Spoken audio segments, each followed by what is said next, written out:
Samina Imam's journey began in 1980 in the UK, nurtured by her devoted father, Imam Dean, and a mother whose name remains cherished by the family. Her Pakistani heritage was a vibrant thread that enriched her life with traditions and values. Samina's youth flourished at Loxford High School, where she graduated in 1998 as a bright and ambitious young woman.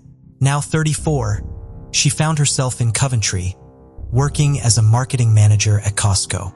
Though details of her personal life were limited, her presence was highly valued, bringing joy to her family and colleagues. In 2014, amidst the busy aisles of Costco, Samina met Roger Cooper, a 41-year-old warehouse manager with 2 decades of logistics experience who had spent his entire career at the same store. This encounter marked the start of a new chapter for Samina, filled with the promise of new beginnings. Everything seemed to be aligning perfectly for her, with days filled with ease and happiness. However, on Christmas Eve in 2014, an unexpected event shattered her world. As Samina eagerly anticipated her date with Roger that Christmas Eve, she had also arranged to visit her family, particularly to spend time with her ailing mother after the holiday celebrations. Roger promised to celebrate the holidays with her, prompting Samina to book an extravagant 2-night stay at the Malmaison Hotel in Birmingham. With £500 paid, she meticulously organized for meals to be served in their room, setting the scene for what was meant to be a romantic Christmas celebration. As the clock struck 4 p.m. on Christmas Eve, Samina wrapped up her shift at the store. Little did she know that the journey ahead would deviate from the plans she had envisioned. After a brief stop at a liquor store to get a bottle of champagne, she began on her fateful drive toward the Malmaison Hotel. On her way there, she had a final conversation with her sister, during which she inquired about their mother's health. Samina assured her sister that she would be arriving at their parents' home on Boxing Day, December 26, 2014, eager to partake in the family's Christmas celebrations in Essex. This conversation underscored Simeon's commitment to her family and her eagerness to be with them during the festive season. However, her unexplained disappearance following this conversation left her family deeply concerned. What was more concerning was the fact that Simeon even texted her friends wishing them a Merry Christmas, but then suddenly ceased to reply.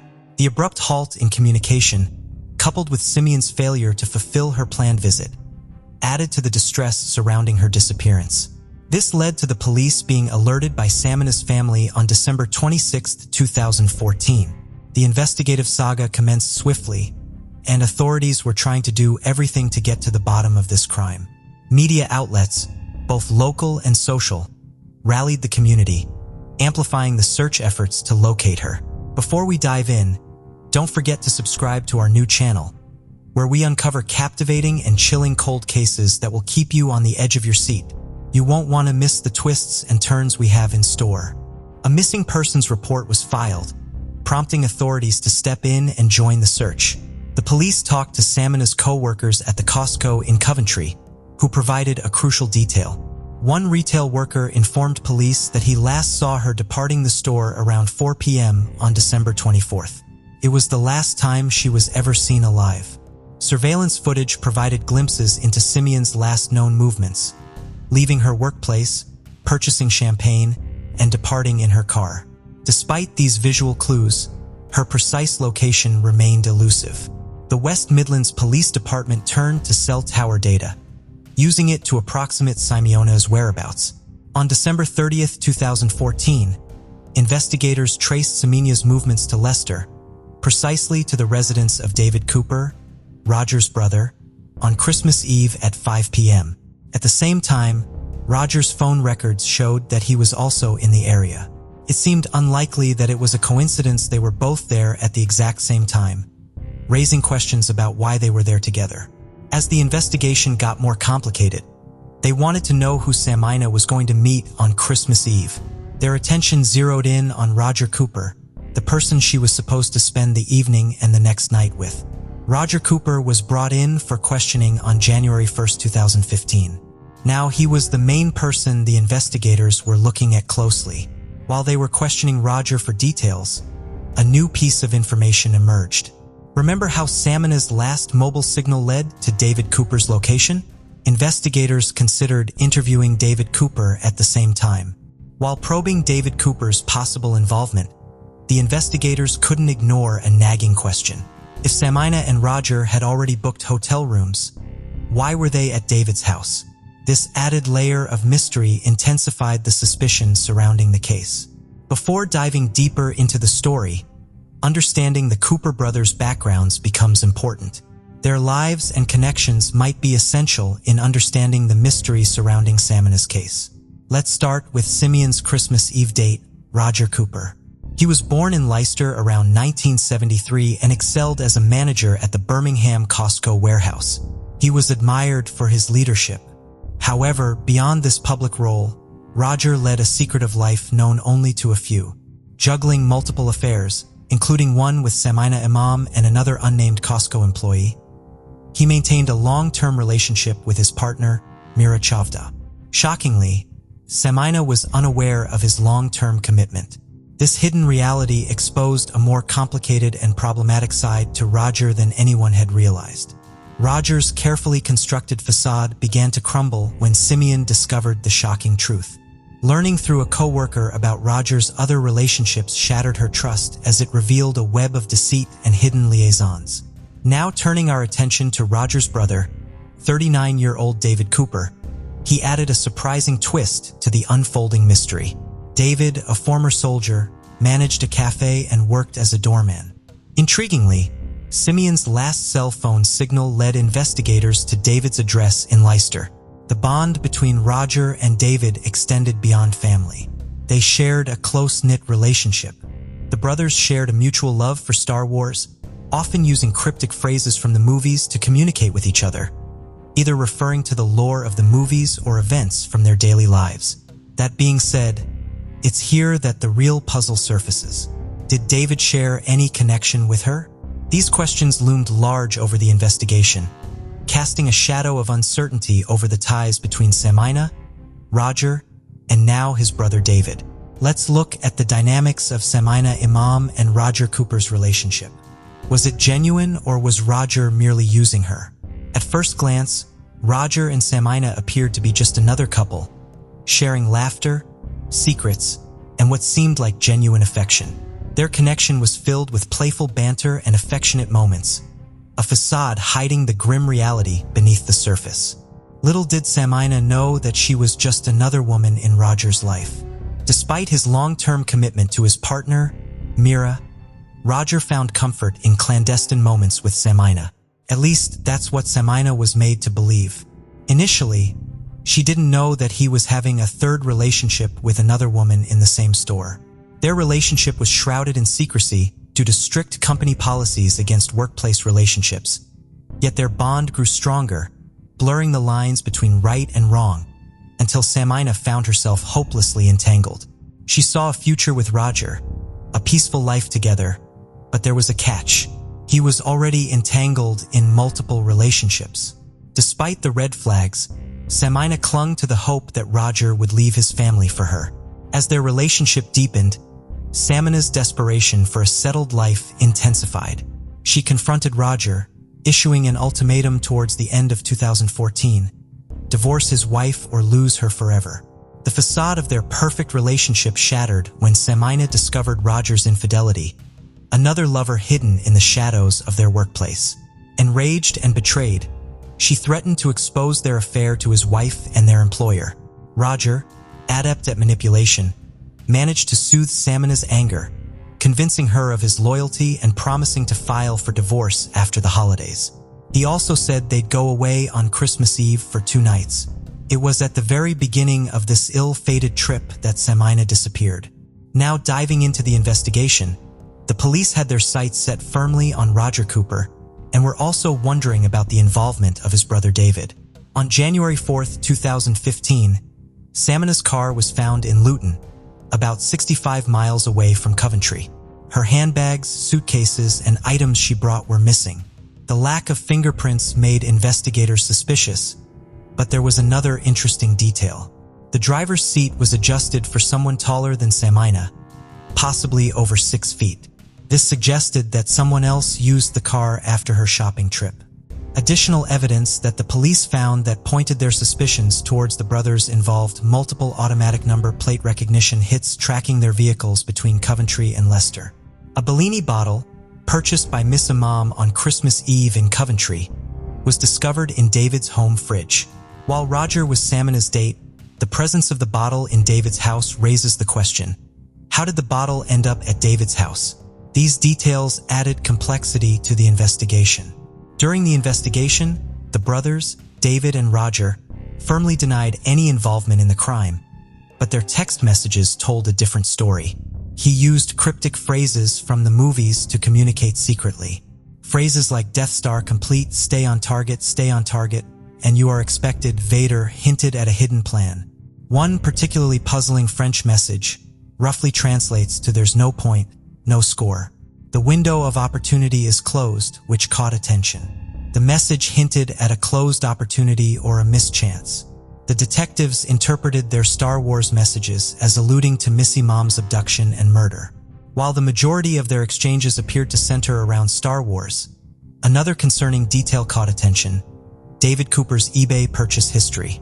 He had recently purchased chloroform, a substance well known for use to knock people out, but which also can be lethal in larger doses.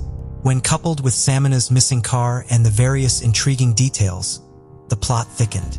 After all the clues and circumstantial evidence pointed towards the Cooper brothers, they were arrested on suspicion of murder on January 7, 2014 and brought in for questioning. During the interrogation of the Cooper brothers, subtle yet crucial disparities began to emerge in their narratives. Roger Cooper presented a detailed and emotionally charged account of his last encounter with Samina, a level of detail and emotion that the police found excessive. Recognizing David Cooper as the more vulnerable of the two, investigators intensified their pressure on him. This strategic approach, when applied effectively, can yield significant results, particularly when the person under scrutiny remains unaware of their alleged accomplice's statement. While he initially did try to mislead them, eventually, the police learned what actually happened on that fateful Christmas Eve. Samina had set off with Roger, believing they were headed to the Malmaison Hotel in Birmingham. Without Samina's knowledge, Roger was secretly directing their journey away from Birmingham, heading instead to a hidden location in Leicester, Roger's brother David Cooper's residence. As they arrived at David's house at Hughenden Drive around 5 p.m. on December 24th, Samina, unaware of her upcoming tragedy, greeted Roger's brother with genuine warmth. In a sudden and terrifying move, David and Roger launched themselves at Samina. The attack was horrifying. Samina's legs trembled, fear gripping her as she pleaded for help. She fought back, struggling against them. But David, with a cloth soaked in chloroform, covered her mouth and nose, silencing her cries until she couldn't breathe anymore. She faded away around 6:25 p.m., her efforts in vain against the overwhelming force. After the heinous act, Roger heartlessly headed back to Coventry, planning to spend Christmas Eve with his unsuspecting family. He left her body and her car with David, but it would take detectives some more time to figure out exactly what he had done with them. But David astonishingly confessed to assisting his brother in the horrendous act of killing Samina. The detectives learned that Samina tragically passed away due to chloroform toxicity.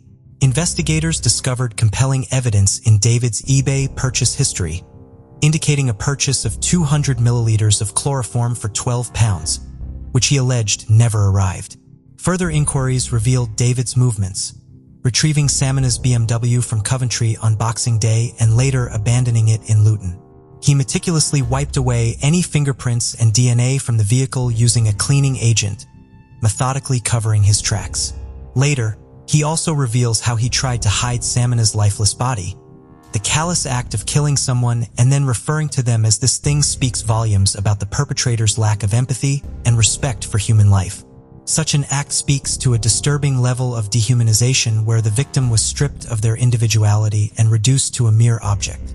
This detached and callous language suggests that the act of killing was not just devoid of remorse, but potentially motivated by a deep-seated hatred or an animosity towards the victim. The dehumanizing language serves to further distance the perpetrator from the gravity of their actions, making it easier for them to justify and rationalize their behavior. David's continued refusal to disclose the location of Simeon's body cast a long shadow of suspicion over him. His fabricated stories about others taking the body away only raise further questions. The fabricated stories appear to be a desperate attempt to distance himself from the crime and deflect suspicion. Such behavior is characteristic of individuals who have something to hide, further fueling the flames of doubt surrounding their innocence. While David initially misled the authorities about Simeon's whereabouts, a crucial piece of evidence emerged that ultimately led to the discovery of the truth. A friend of David's, prompted by his arrest, came forward and revealed that David had entrusted him with a set of keys, including one that belonged to an allotment he owned in Leicester. The police, acting swiftly on this information, descended upon the allotment, carrying the weight of hope and determination. On January 16, 2015, the long-held silence surrounding Simeon's disappearance was shattered, leaving hearts broken. Upon arrival at David's allotment, an unsettling sight greeted them. A sheet of tarpaulin lay crumpled on the ground, with a suspicious mound of earth beneath it. Footprints, fresh and clear, marked the surrounding area. As they carefully excavated the soil, the grim reality unfolded. Samina Imam's body was found in Leicester, owned by David Cooper, a seemingly ordinary structure now at the center of a disturbing discovery. The haphazard manner in which the body was concealed spoke volumes about the perpetrator's state of mind. It was a stark contrast to the meticulous planning seemingly evident in the earliest stages of the crime.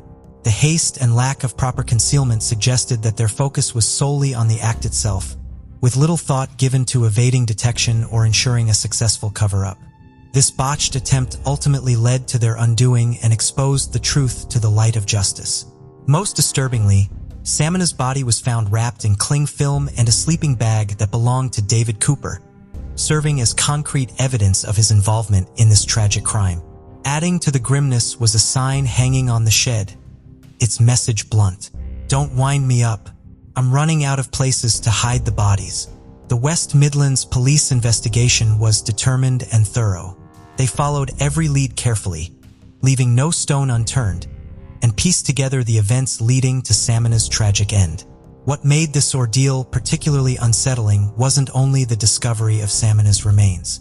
The sign, meant as a joke, became a chilling confession, revealing the darkness lurking beneath ordinary surfaces. It was as if the perpetrator was challenging the law enforcement itself. Post-mortem examinations confirmed that the Cardiff-based shop worker met her demise due to chloroform.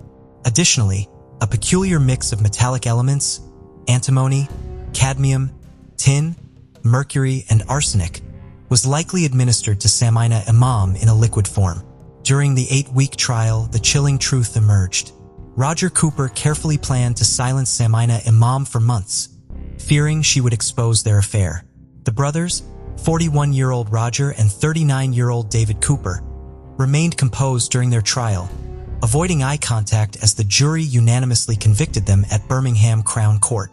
Later, on October 20, 2015, during the trial, Roger made a shocking admission, revealing that a seemingly puzzling message, "You are expected, Vader," was actually a coded reference to Miss Imam.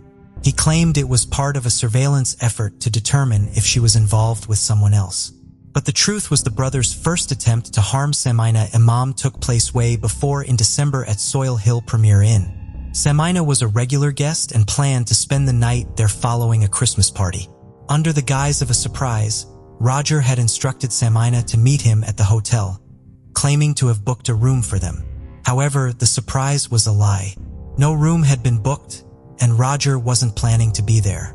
Meanwhile, David, Roger's brother, lurked in a rented car parked in the hotel's car park, prepared to abduct Samina. To communicate their plan, the brothers relied on cryptic messages coded in Star Wars references, like Death Star complete and stay on target. Stay on target. You are expected, Vader. However, on that day, the taxi stopped right at the entrance, which didn't give David a chance to get close to Samina. The plan failed, and Samina safely entered the hotel. Frustrated, David sent a message to his brother in broken French, which translated to "There's no point, no score. The window of opportunity is closed." Simeon, just 34 and one of Roger's lovers, was later overpowered on Christmas Eve of 2014 at David Cooper's home, meeting a tragic death by chloroform. Despite their calm facade and planning, justice caught up with the brothers. Arrested under suspicion a week before Samina's body was discovered, they couldn't escape the truth uncovered by post-mortem tests. Their arrest and subsequent conviction by Judge Thomas on October 21, 2015 led to a life sentence for each, with a minimum of 30 years of prison time. While sentencing the Cooper brothers, the killers, for life, Judge Thomas told the siblings, "The use of poison in a case such as this demonstrates a cold-blooded intention to kill, regardless of the consequences. You work together hand in glove in planning and carrying out the murder of a joyful and bubbly young woman, brutally betrayed by a man she loved and his brother." DCI Caroline Marsh, senior investigating officer, shared her views on this case outside court. She said, "I would say this is the most callous offense I've ever investigated. Most murders that occur are spontaneous events driven by anger or jealousy. Whereas in this case, what we uncovered was weeks of planning to kill Samina and a really unusual cause of death. We rarely see chloroform homicides. It's a mystery to the investigation why David Cooper would do something like this for his brother. An extreme act to kill a woman that he hardly knew. Their cryptic messages and meticulous planning failed in the face of justice, ensuring they'll spend all of their remaining Christmases behind bars, serving their deserved punishment. The anguish of losing Samina in such cruel circumstances was overwhelming for the family." The statement released by Samina's younger brother, Imran Imam, reflected the profound impact of her loss. He mourned not only the loss of his sister, but also the absence of her guidance and support during challenging times. Imran expressed the torment of contemplating Samina's final moments and the pain of not being able to seek her counsel anymore. The reminders of her absence were constant, with everyday triggers evoking memories that intensified their grief. This made it even more challenging to come to terms with their loss. The family's sentiments echoed a collective sense of shock, sorrow, and fear as they grappled with the reality of Samina's untimely and tragic demise, leaving an irreparable void in their lives. As we close this chapter on the tragedy of Samina Imam, it's impossible not to be shaken by the sheer senselessness of it all. Roger had countless opportunities to avoid this irreversible path. He could have chosen honesty, transparency, or even simply ending the relationship. Instead, he and his brother embarked on a calculated, cruel course of action that resulted in the loss of a vibrant life. This case stands as a stark example of the devastating consequences that can unfold when we prioritize personal desires over basic human decency. Let it serve as a cautionary tale, urging us to choose compassion and integrity over expediency and self-interest. May Simeon's memory inspire us to uphold the values of honesty, respect, and accountability, ensuring that such a tragedy never befalls another innocent soul. Most people today link the Twin Towers with the terrorist attack that brought them down on September 11, 2001.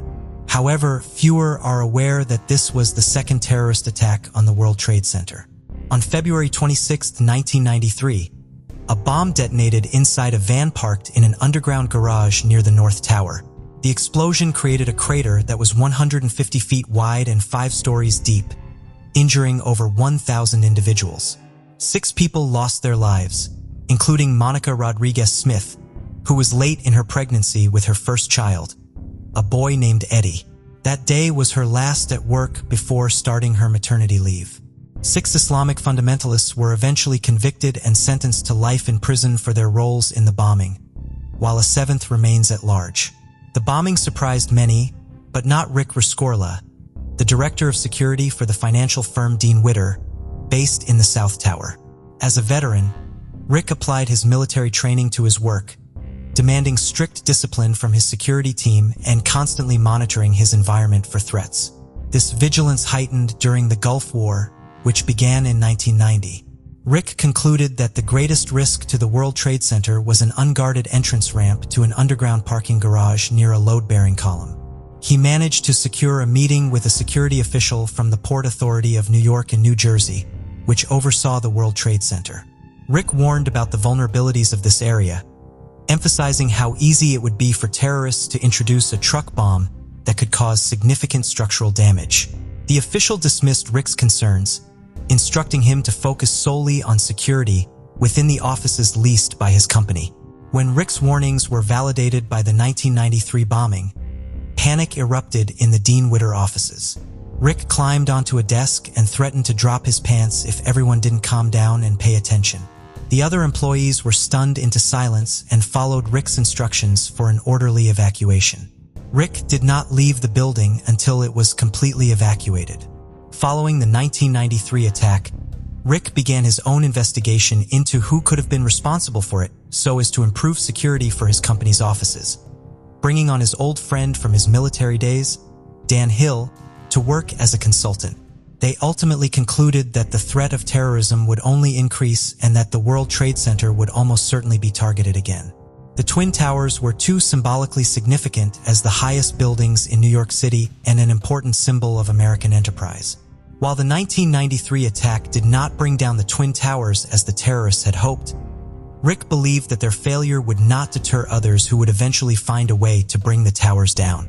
He predicted that the next attack would come by air, with terrorists flying planes into the towers. He believed that the planes would most likely be cargo planes, potentially loaded with nuclear or biological weapons. Rick tried to convince the higher-ups at his company to move their offices from the World Trade Center to New Jersey. Since Manhattan was an island, it had limited points of exit in case of an emergency, and many employees were commuting in from New Jersey anyway. Real estate in New Jersey would be cheaper, and a campus featuring multiple buildings, each only a few stories tall and spread out from other, would be a much less appealing target for attack. The company's lease at the World Trade Center was not set to expire until 2006, however, so Rick's advice was not followed. Rick, therefore, turned his attention to training the company's employees to respond to what he considered to be an inevitable future emergency with military precision.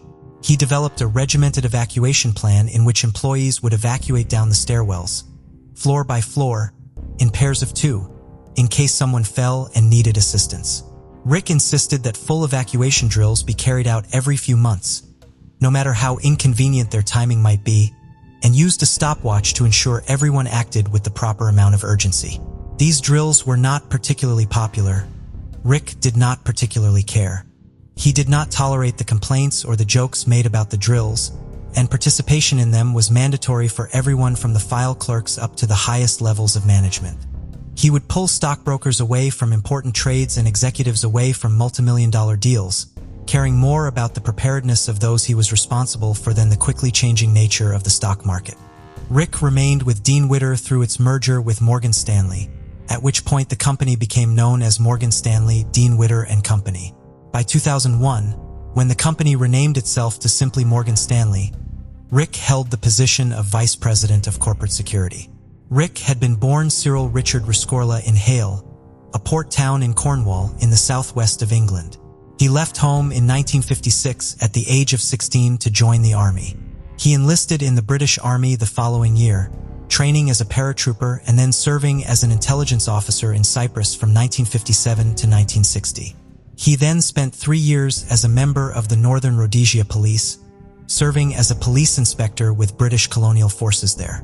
He then returned to the UK and joined the Metropolitan Police Service in London, but ultimately decided he was not ready to give up his life as a soldier. Rick's experiences with the British Army had left him with strong anti-communist sentiments. In light of the increasing conflicts in Vietnam, he determined that his best chance at fighting communist forces was by joining the American military. He came to America in 1963, going through basic training at Fort Dix in New Jersey, an officer cadet school at Fort Benning in Georgia. He graduated from the latter in April of 1965 as a second lieutenant. He was unassigned to lead a platoon in Bravo Company of the 2nd Battalion of the 7th Cavalry and sent to Vietnam that fall. The first major battle between the United States Army and the People's Army of Vietnam was the Battle of Ia Trang in November of 1965. Rick's unit was sent into the Ia Drang Valley on the second day of fighting to replace the company who had arrived at a landing zone the day before and then been almost completely taken out during a firefight. Retired Army General Harold G. Moore would later describe Rick as the best platoon leader he ever saw. He was a ruthless, ineffective soldier who kept a sense of calm and purpose even in the face of devastation. At night, as Rick made his way through what would come to be known as the Valley of Death to check on his men and ensure that they had supplies, he sang the Cornish folk songs of his youth. According to Bill Lund, who served with Rick, "We all thought we were going to die that night, and Rescorla gave us our courage back. I figured, if he's walking around singing, the least I can do is stop trembling." The following morning, the company successfully held off 4 separate assaults while sustaining minimal casualties. Rick's service in this battle was commemorated in a photograph of him that would later be used on the cover of We Were Soldiers Once and Young, a book by Harold Moore and Joseph Galloway about the battle. Rick soon became critical of how politicians were handling the war and only served 1 tour in Vietnam, during which he earned a Silver Star, a Purple Heart, and Bronze Stars for valor and meritorious service. He finished his time with the Army back at Fort Benning and obtained his U.S. citizenship. As strong of a soldier as Rick was, there was more to him than his physical strength and calculating mind. He was highly intelligent and wrote poetry and eventually a screenplay. He had an interest in the arts and philosophy, researching various schools of each throughout his life, and was well versed in history. In 1968, Rick used his military benefits to begin classes at the University of Oklahoma. He earned both a bachelor's degree and a master's degree in literature before going on to law school and becoming a criminal justice professor at the University of South Carolina. In 1972, Rick married his first wife, Elizabeth. The couple had a son and a daughter together. Their marriage ended in the mid-1990s, and the ensuing divorce became contentious, but the end of the marriage did not end Elizabeth's regard for Rick. Rick, in many ways, had a big personality with little filter between what he thought and said, a tendency to be stubborn, and a lack of patience for those who did not meet his standards. However, Rick's personality could be over the top in positive ways as well. When later asked about her ex-husband, Elizabeth stated that she wanted him to be remembered for his kindness, which showed itself in both big and small ways. He once bought a coworker an international plane ticket to go home after a death in her family. He shoveled the driveway of an elderly neighbor every time it snowed, and he visited an elderly blind man in a nursing home in Highley every time he went back to his hometown to visit his mother. Rick ultimately came to dislike his life as a professor and turned to working in corporate security to utilize both his intellect and his military experience. Rick did not like to focus on his time in Vietnam and no longer felt like the soldier analytical skills he obtained during his years of military service had other applications.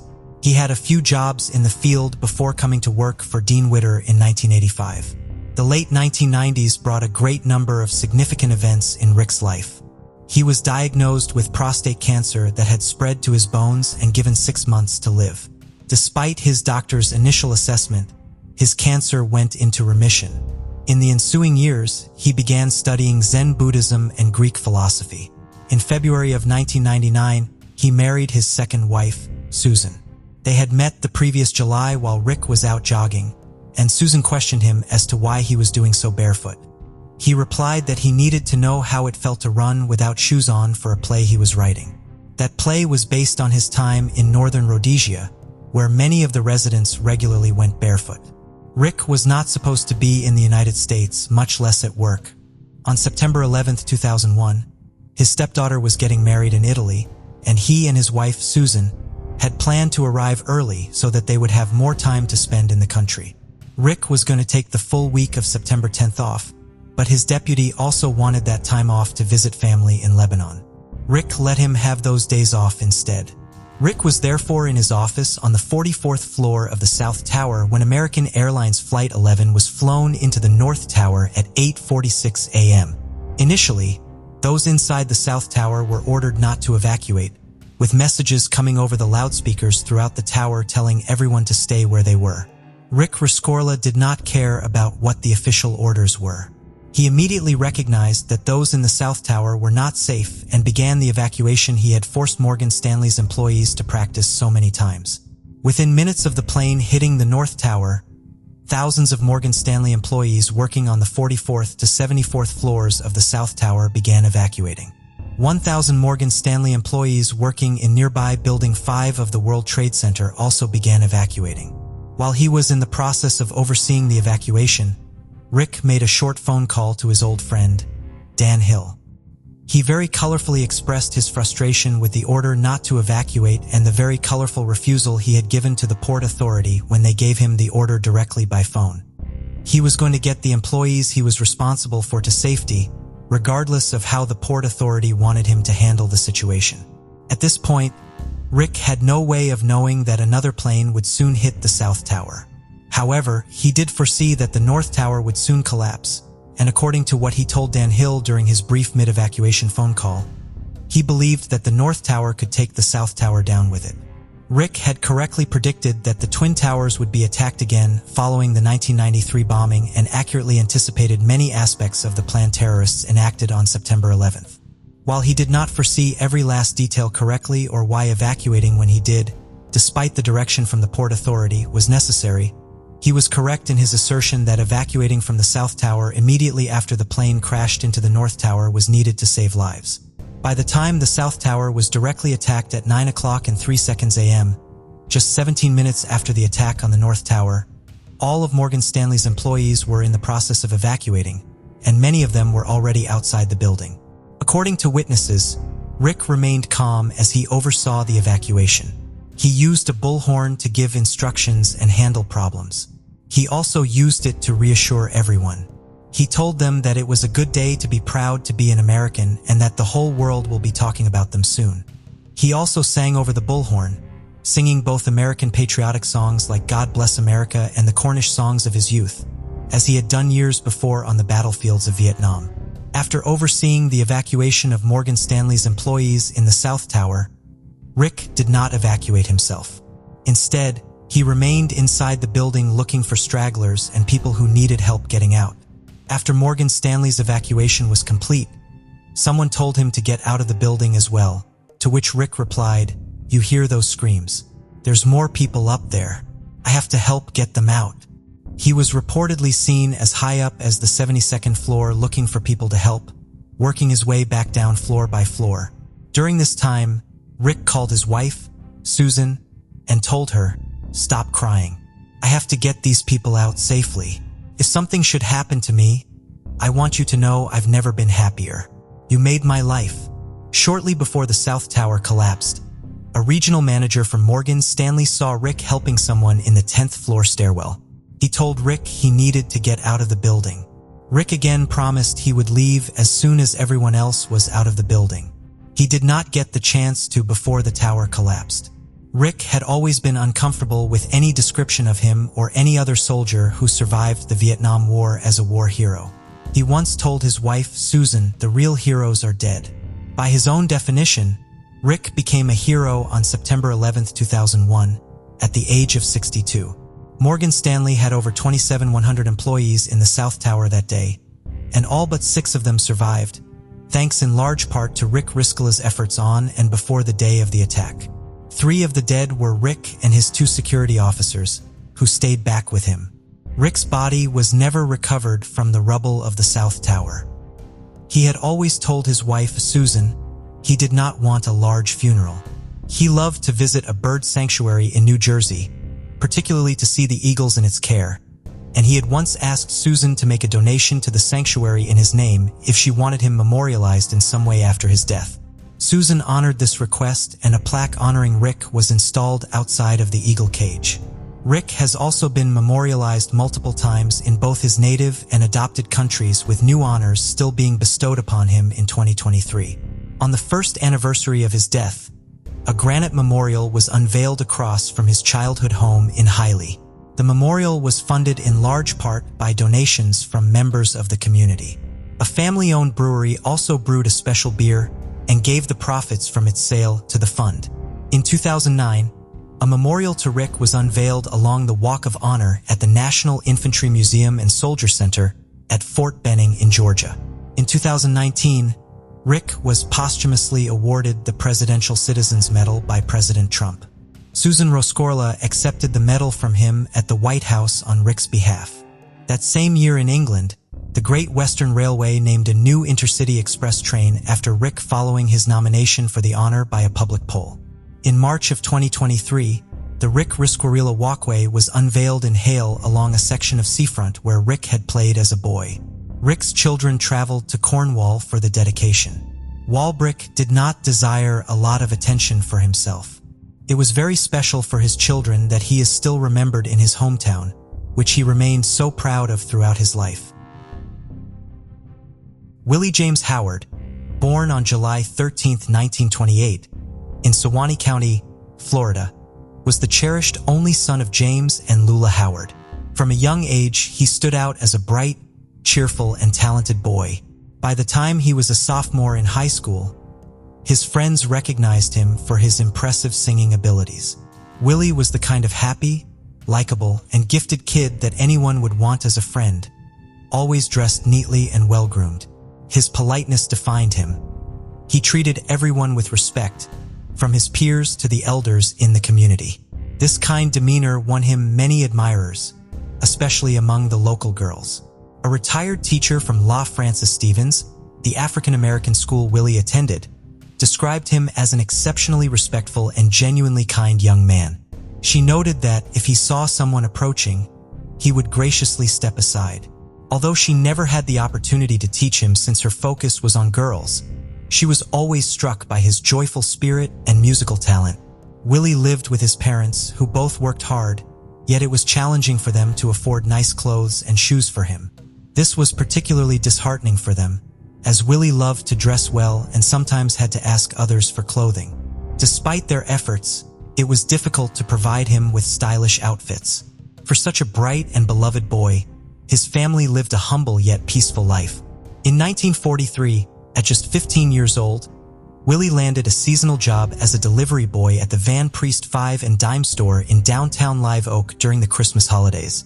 This opportunity was significant for an African-American boy like Willie, as it was rare for stores at that time to hire black employees due to prevailing racist attitudes.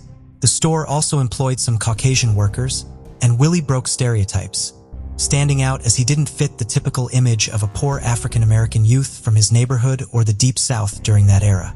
Now, at one point, when Willie was working at the store, he became really infatuated with a 17-year-old white girl who worked there by the name of Cynthia Goff.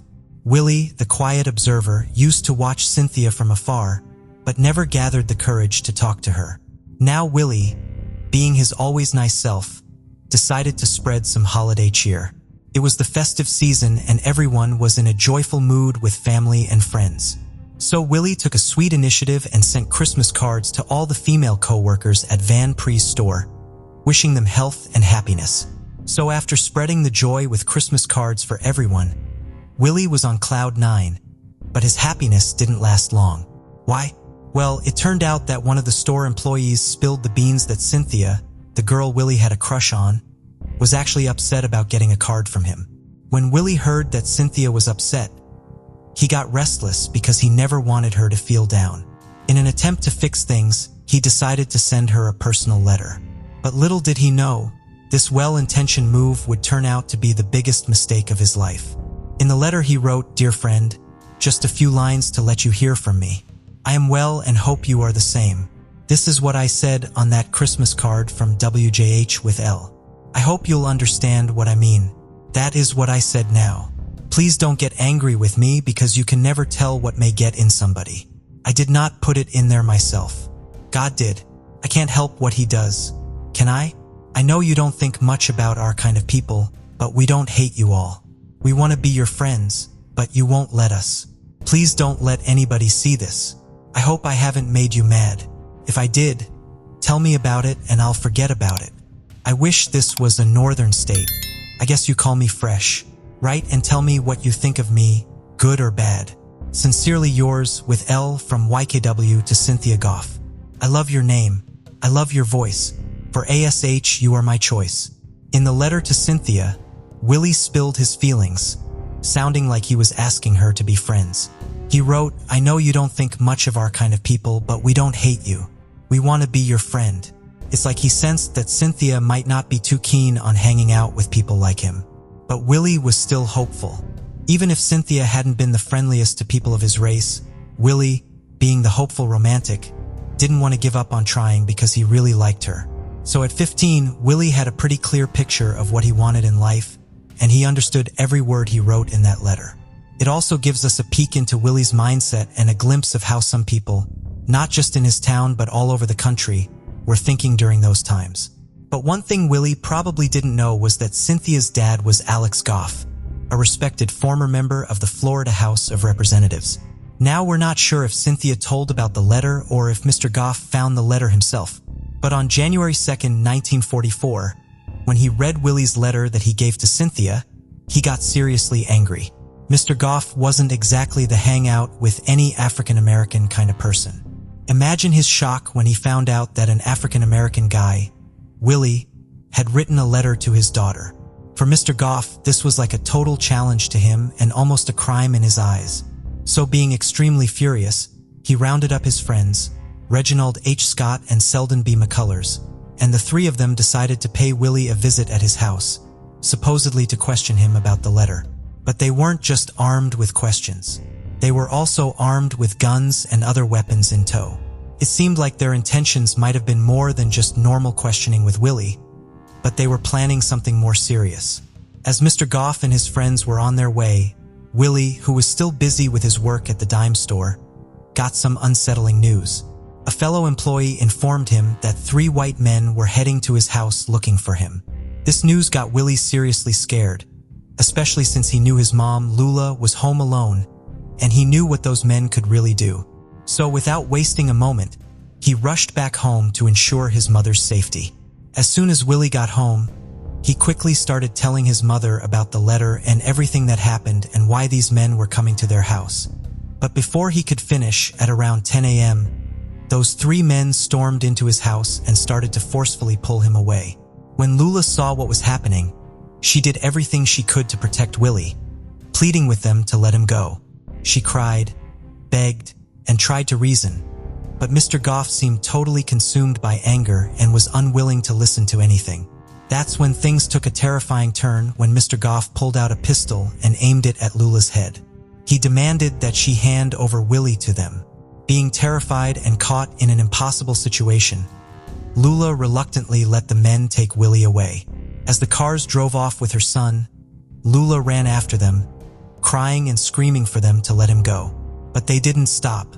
Now, after seeing no other way desperately, she rushed to the lumber yard where her husband James worked in hopes to share the dreadful news of Willie's abduction. However, fate had different plans.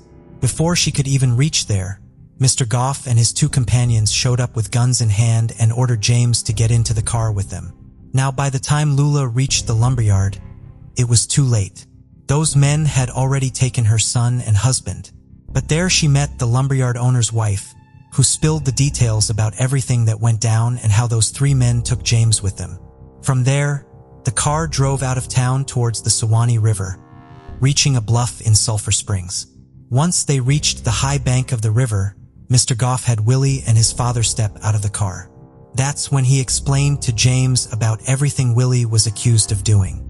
James, even after knowing that his son was innocent and didn't do anything wrong, he felt utterly helpless in that heartbreaking moment. The 3 men tied up Willie's hands and feet, and he just stood there watching helplessly. Then Mr. Goff took on the roles of both judge and jury and asked Willie James if he grasped the so-called penalty for his crime, which, mind you, was just sending a letter to his daughter Cynthia. According to Mr. Goff, Willie committed a crime and he wanted to make an example out of him so that no one else would even think of doing the same in the future.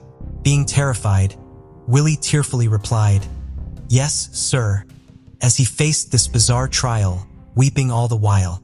Mr. Goff turned to James and asked if he had any words for his son. Powerless to change the course of his son's fate, James just shared some comforting words in what he realized were Willie's last moments. "Willie, I cannot do anything for you now. I'm glad I have belonged to the church and prayed for you." Both father and son had tears streaming down their faces. In a poignant final request, Willie asked his father to take his wallet, in a small yet significant exchange in the midst of this heart-wrenching ordeal. Then, without wasting a moment, Mr. Goff took out a gun and aimed it at Willie's head. He gave him a chilling ultimatum: either jump into the water or face what was in the gun. Remember, Willie's hands and feet were still bound. He was gagged and forced into an impossible decision where he had no other choice but to jump into the water and subjected himself to a horrific drowning death. Meanwhile, James, who was helpless, watched his son from a distance, ending his own life and meeting such a tragic end in front of his eyes. Even after doing this, the men seemed like they weren't satisfied. They took James back in the car and left him at the lumberyard, making sure he couldn't try to save his drowning son. Now when James finished his work shift and returned home with a heavy heart, he had to deliver the devastating news to his wife, Lula. James sadly informed her that Willie wouldn't be coming home again, even though Lula was somewhat prepared for the news since she knew what the man had intended. But hearing it from James, she couldn't hold back her tears. It was a heartbreaking moment for the family. Now, if you think that's the end of the story, then hold on tight because the story doesn't stop there. The white men went back to the Suwannee River, retrieved Willie's body, and buried him, but they weren't done. They crafted their own version of events, and here's where it gets really interesting.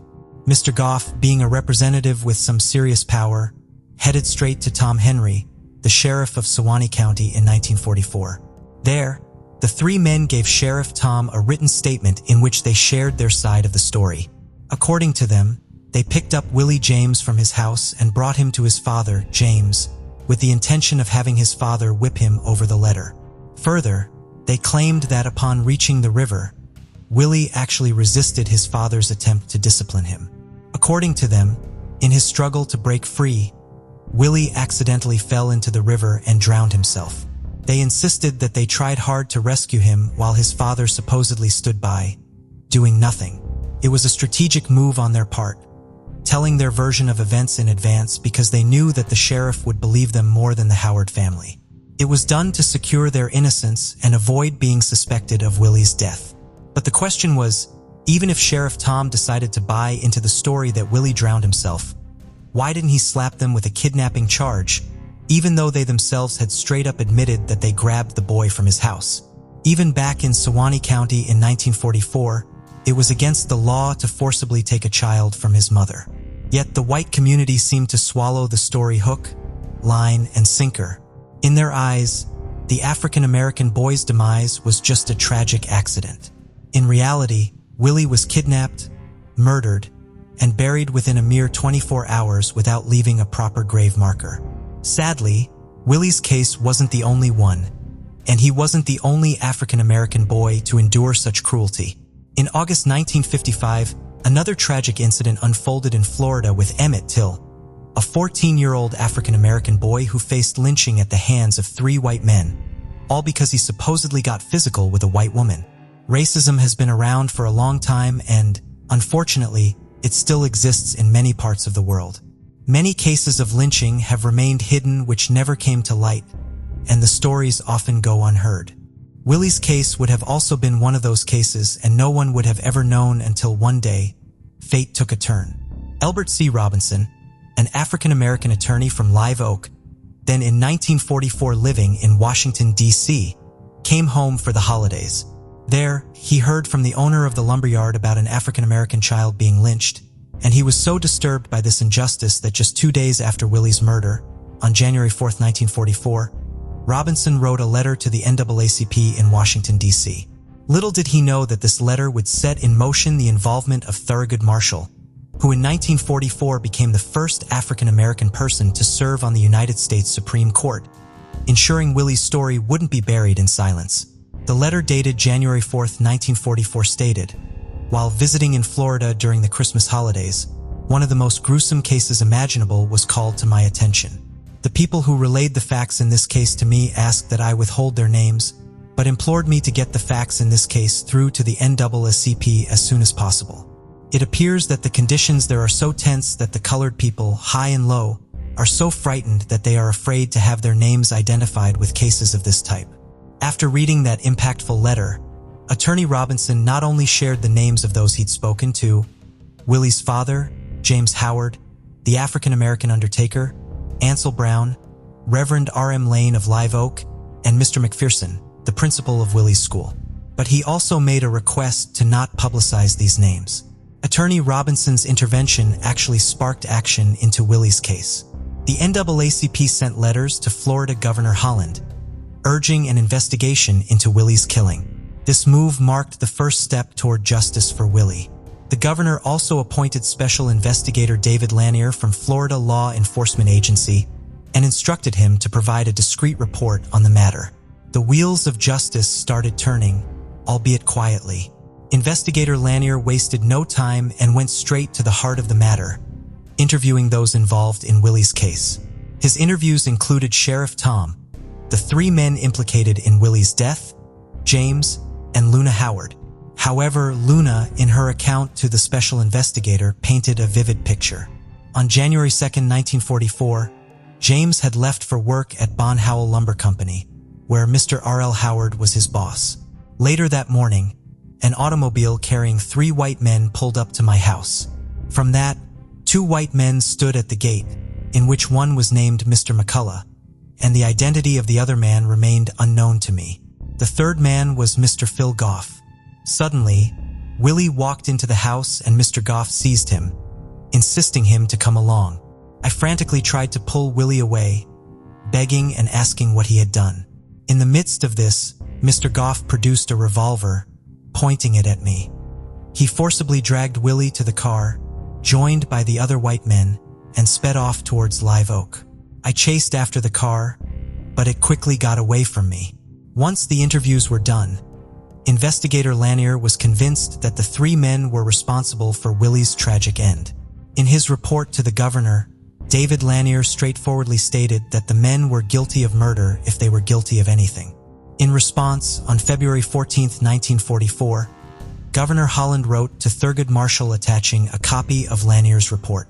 However, the governor also cautioned Marshall about the challenges ahead, emphasizing the difficulties when the testimony of 3 white men and the girl would likely stand against the account of 1 African-American man. Despite having all the information, fighting for this case remained an uphill battle. The pursuit of justice for Willie took an unexpected turn at the Sewanee Courthouse on May 4, 1944. The state's attorney brought the Howard killing before a grand jury, but things didn't unfold as anticipated.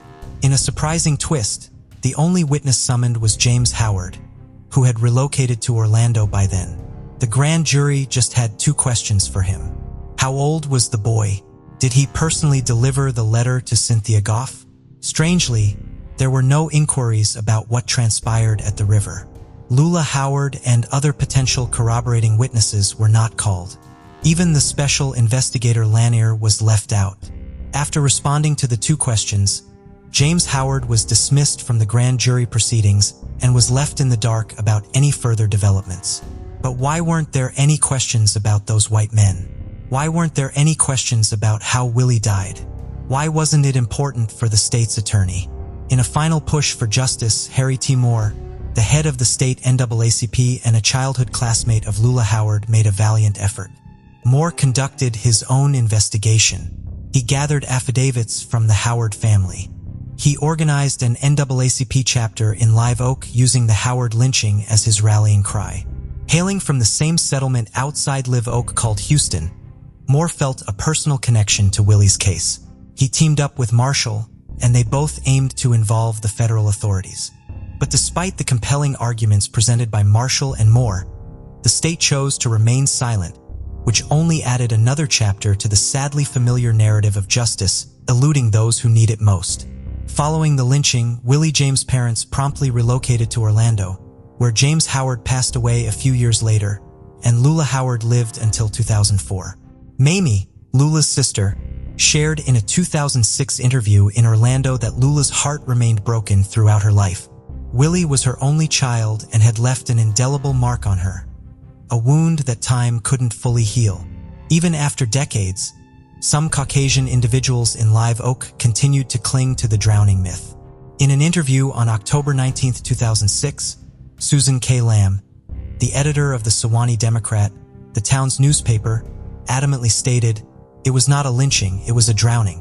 According to her, the boy was supposedly running away and met his demise in the river. When questioned about the practicality of running with bound hands and feet, her response was simply, "Isn't that interesting?" Willie James Howard was laid to rest in Live Oak's Eastside Cemetery, resting in anonymity for over 60 years with no marker on his grave. It was finally in 2005 when Douglas Udall, a Suwannee County commissioner and mortician, took the initiative. Having acquired the funeral home and records from Ansel Brown, who'd handled Willie James' burial, Commissioner Odell funded and arranged for a long-overdue grave marker. Additionally, he organized a church service to honor Willie James, a poignant tribute that had been absent at the time of his tragic death. Now Douglas Udall stands as a testament to the evolving landscape of African-American political influence in Suwannee County, once among Florida's most conservative regions. Despite a district with a majority of white voters, Udall was elected chairman of the Suwannee County Commission in November 2007, showcasing a shift in the county's political dynamics. Also in 2006, Suwannee County Sheriff Tony Cameron demonstrated a rare commitment by attending the memorial service for Willie James, one of the few Caucasian people to do so. His presence spoke volumes, saying, "I thought I should be there." Sheriff Cameron's assistance extended to aiding Douglas Udall's research efforts. He reached out to Cynthia Goff's best friend from his office, revealing that Cynthia, although no longer residing in Live Oak, occasionally visits there. The friend shared that Cynthia was deeply distressed by Willie James' tragic fate, expressing, "She did not intend for that to happen. I think it stayed with her all of her life." Cynthia never married and spent her life working in downtown stores, including the Van Priest dime store. This incident had a profound impact on everyone involved and disrupted their lives permanently. During that period, racism deeply influenced society and created a stark division between African American and Caucasian people. Caucasians were often considered superior, while African Americans faced unjust perceptions of inferiority. Over time, society has evolved, and today, people from all backgrounds are treated with equal respect and offered opportunities regardless of their race. Presently, individuals of all races, including white people, embrace diversity and easily interact with one another. Yet some lingering perceptions suggest that Willie may have believed he could navigate a racially biased world, relying on charm, style, singing talent, and an unconventional job choice. The complexities of his motivations during those times continue to fuel discussions. It's hard to definitively say why Willie wrote the letter to Cynthia. Some might argue he wrote it out of pride in himself, believing he could break social barriers. On the other hand, it's also possible that Willie genuinely had feelings for Cynthia, hoping to build a connection despite the racial challenges of the time. The complexities of human emotions make it challenging to pinpoint a single motivation behind Willie's actions. The situation raised many questions about the role of fear, power dynamics, and societal pressures during those challenging times. The truth remains buried in traditional thinking, lingering racism, and the feeling of a justice that was never fully realized. So we leave you with this: what are your thoughts on whether James truly chose not to save Willie, or if external factors hindered his ability to intervene? Additionally, considering the gravity of the situation, what punishment, in your opinion, would be fitting for the three men involved in taking Willie's life? John Jack Cummings was a student at the University of Wisconsin in 1942 when he enlisted in the Army. On January 23, 1945, his parents, Helen and Leo, received a telegram at their home in Juneau, Wisconsin, informing them that their son was missing in action. Initial military records indicated that Jack went missing on January 4, 1945, but this date was slightly inaccurate. On the night of December 31, 1944, the German army launched Operation Nordwind, their final large-scale offensive on the Western Front against the U.S. 7th Army, which was stretched thin along a 68-mile front. At that time, Jack was serving with Company A, 270th Infantry Regiment, 70th Infantry Division, which had arrived at the Rhine River just 2 days prior to reinforce the Alsace area. The men of Company A were positioned along the French side of the river in foxholes, instructed to remain vigilant for German soldiers across the water. They were also ordered to remove any unit patches or identifying insignia from their uniforms to prevent the Germans from gathering intelligence about troop movements if any were captured. Unfortunately, this directive would later complicate the identification of soldiers' remains. On December 31st, 22-year-old Jack was stationed in a foxhole approximately 10 yards back from the riverbank near the French village of Newhousel, armed with a Browning automatic rifle.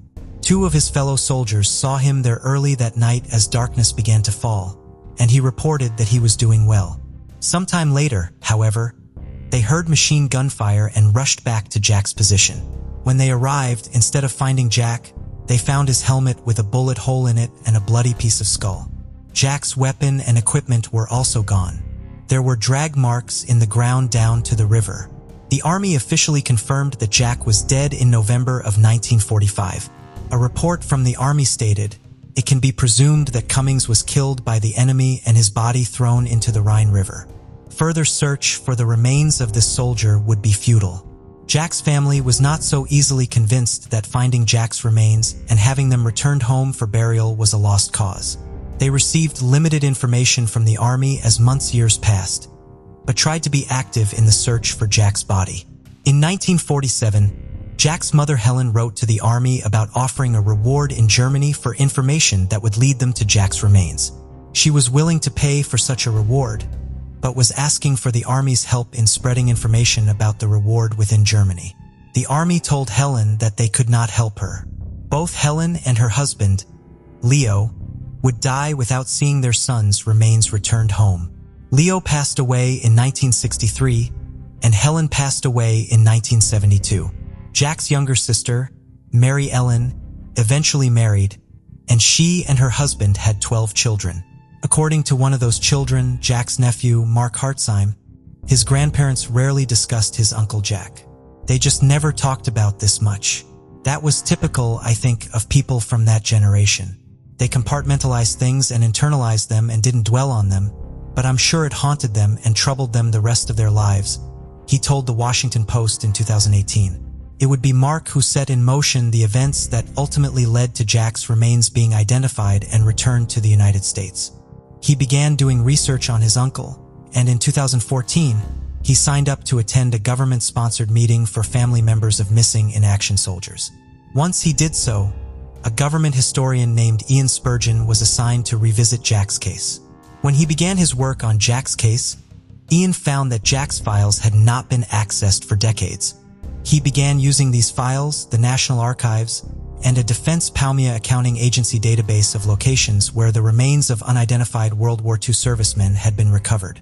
Ian focused on the area where Jack had gone missing and presumably been killed, and came across an account of a soldier working for the American Graves Registration Command in a grave he had discovered in Eifsheim, Germany, right across the Rhine River from Jack's last post.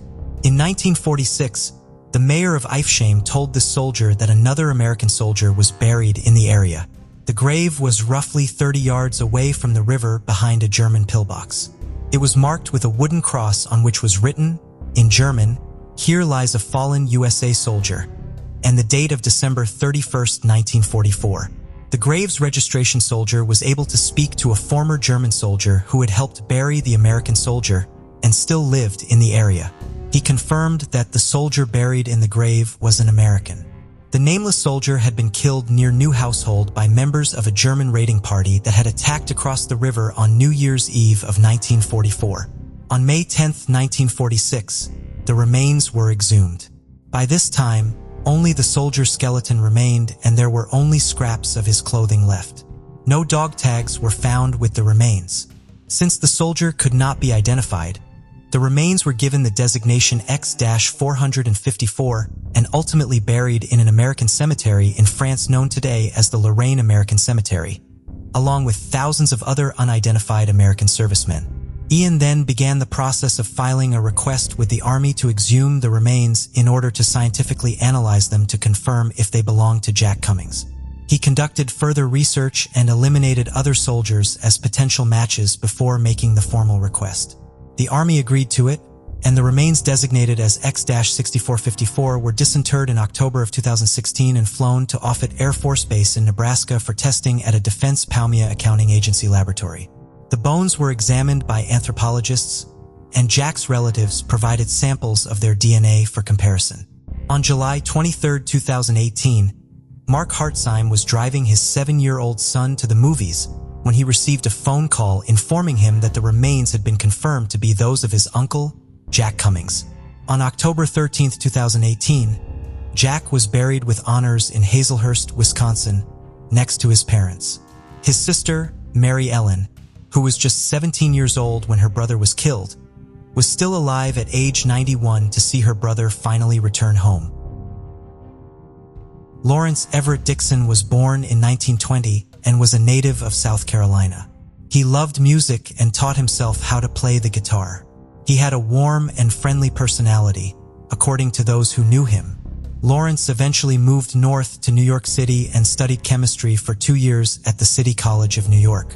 While still in New York, he married his wife, Phyllis, in November of 1941. The following July, the couple welcomed their daughter Marla. When World War II broke out, Lawrence joined the Army Air Forces and became one of 900 African-American pilots who trained at the segregated Tuskegee Army Airfield in Alabama. He graduated from flight training on March 25, 1943, in Class 43C. That December, he became one of 400 Tuskegee airmen who flew overseas during the war when he deployed to Italy with the 100th Fighter Squadron. In the following year, he flew over 60 missions and was awarded the Distinguished Flying Cross. Captain Dixon would have been eligible to temporarily return home on leave after flying 70 missions. At the time, wait pilots received their leave after flying 50 missions. On December 23, 1944, 24-year-old Captain Dixon took off for his 68th mission in his P-51D Mustang at Ramiatelli Air Base in southern Italy. He was flying to Nazi-occupied Prague, leading a 3-plane escort of an unarmed photo reconnaissance plane. Approximately an hour into their flight, Captain Dixon radioed the other planes that he was having engine problems and his plane was losing speed. His 2 wingmen remained behind with him while the reconnaissance plane sped on. They stayed with Captain Dixon's plane as he turned around trying to head back to base. Captain Dixon then began losing altitude and started to look for somewhere to land his plane or bail out of it. Ultimately, he had to jettison the canopy of his cockpit and bail out of the aircraft. According to Second Lieutenant Robert L. Martin, he had to swerve his own plane to avoid being hit by the now unpiloted plane, and when he was able to look back out of his window, he could not see Captain Dixon's parachute or any other indication of where he had landed. At the time, he believed they were in a mountainous area near the town of Darvigio in northeastern Italy. Lieutenant Martin and the other wingmen circled the area looking for any signs of where Captain Dixon was, but heavy snow on the ground hampered their efforts, and they saw nothing. They began returning to base but turned around to look for the crash site one more time. They again saw nothing. They finally flew back to Ramiatelli and reported the crash, but no further searches were launched at the time.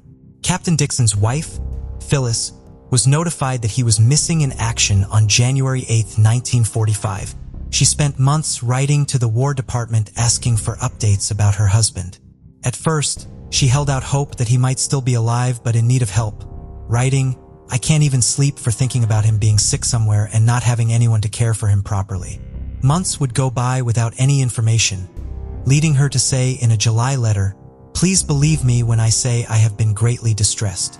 I have tried to be brave, but it really has been an effort. I meet the mailman daily hoping and praying for some news, but so far, none." The Army conducted investigations into Captain Dixon's crash in 1946 and 1948. Their efforts located other crash sites, but not Captain Dixon's. The Army declared his remains unrecoverable on September 29, 1949. Captain Dixon's wife, Phyllis, would never receive the news of her husband she tried hard to get from the Army. She passed away on December 28, 2017 at the age of 96. Less than a year later, however, her daughter Marla would finally get answers about her father's fate. Phyllis had died knowing that efforts were being made to finally locate her husband's remains. In the summer of 2017, the family had been notified by the Army's past conflict reparations branch that new efforts were being launched to locate where Captain Dixon had crashed. Thanks to testimony from witnesses and the examination of wartime German records, the Army had learned of a crash site with wreckage consistent with the aircraft Captain Dixon had been flying on his final mission.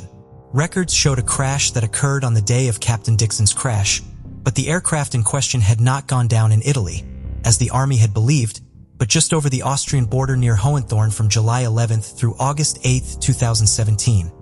the Defense POW/MIA Accounting Agency, the University of New Orleans, and the University of Innsbruck excavated the crash site. Among the airplane pieces and debris at the site, they found human remains. These remains were sent to a laboratory at Offutt Air Force Base outside Omaha, Nebraska for testing. DNA was successfully extracted from arm and leg bone fragments. Captain Dixon's daughter, as well as several other of his family members, had provided samples of their DNA for comparison in hopes of his remains being located and conclusively identified. On July 27, 2018, the Defense Department announced that the remains had been identified as those of Captain Dixon. At the end of World War II, 27 Tuskegee Airmen were missing in action. Captain Dixon was the first of them to be located since the end of the war. That August, Michael Mee, the identifications chief for the Army's past conflict reparations branch, presented Captain Dixon's daughter, Marla, with a gold ring and an aqua-colored stone believed to have fallen from it that were found at the crash site. The ring was inscribed with her parents' initials, a heart, and the date of her father's 23rd birthday. Marla believed the ring was a gift from her mother to her father for his birthday. He had loved the color aqua. Small portions of a harmonica and a small cross found amongst the debris at the crash site were also returned to Marla. Captain Dixon's wife Phyllis had remarried and had 2 more children, so Marla grew up with siblings and a stepfather. However, she never stopped missing her father for feeling as though her life would have been different had she not felt the void his loss had left in her life. She was always looking for ways to connect with her father and kept his files and displayed his photographs in her home. Her father's wingman, Lieutenant Robert L. Martin, wrote her a letter detailing her father's final mission some 50 years after the war ended so that she would know as much of his story as possible. The act of writing to you so many years after brings to me a sadness, and yet I hope it will bring you a moment of peaceful remembrance of a loving father whom you lost, Lieutenant Martin wrote. He passed away at his home in Olympia Fields, Illinois the day before the announcement of Captain Dixon's remains being formally identified was made. He was 99 years old. Lieutenant Martin's daughter, Gabrielle, came in her father's place to honor Captain Dixon when he finally received a proper burial.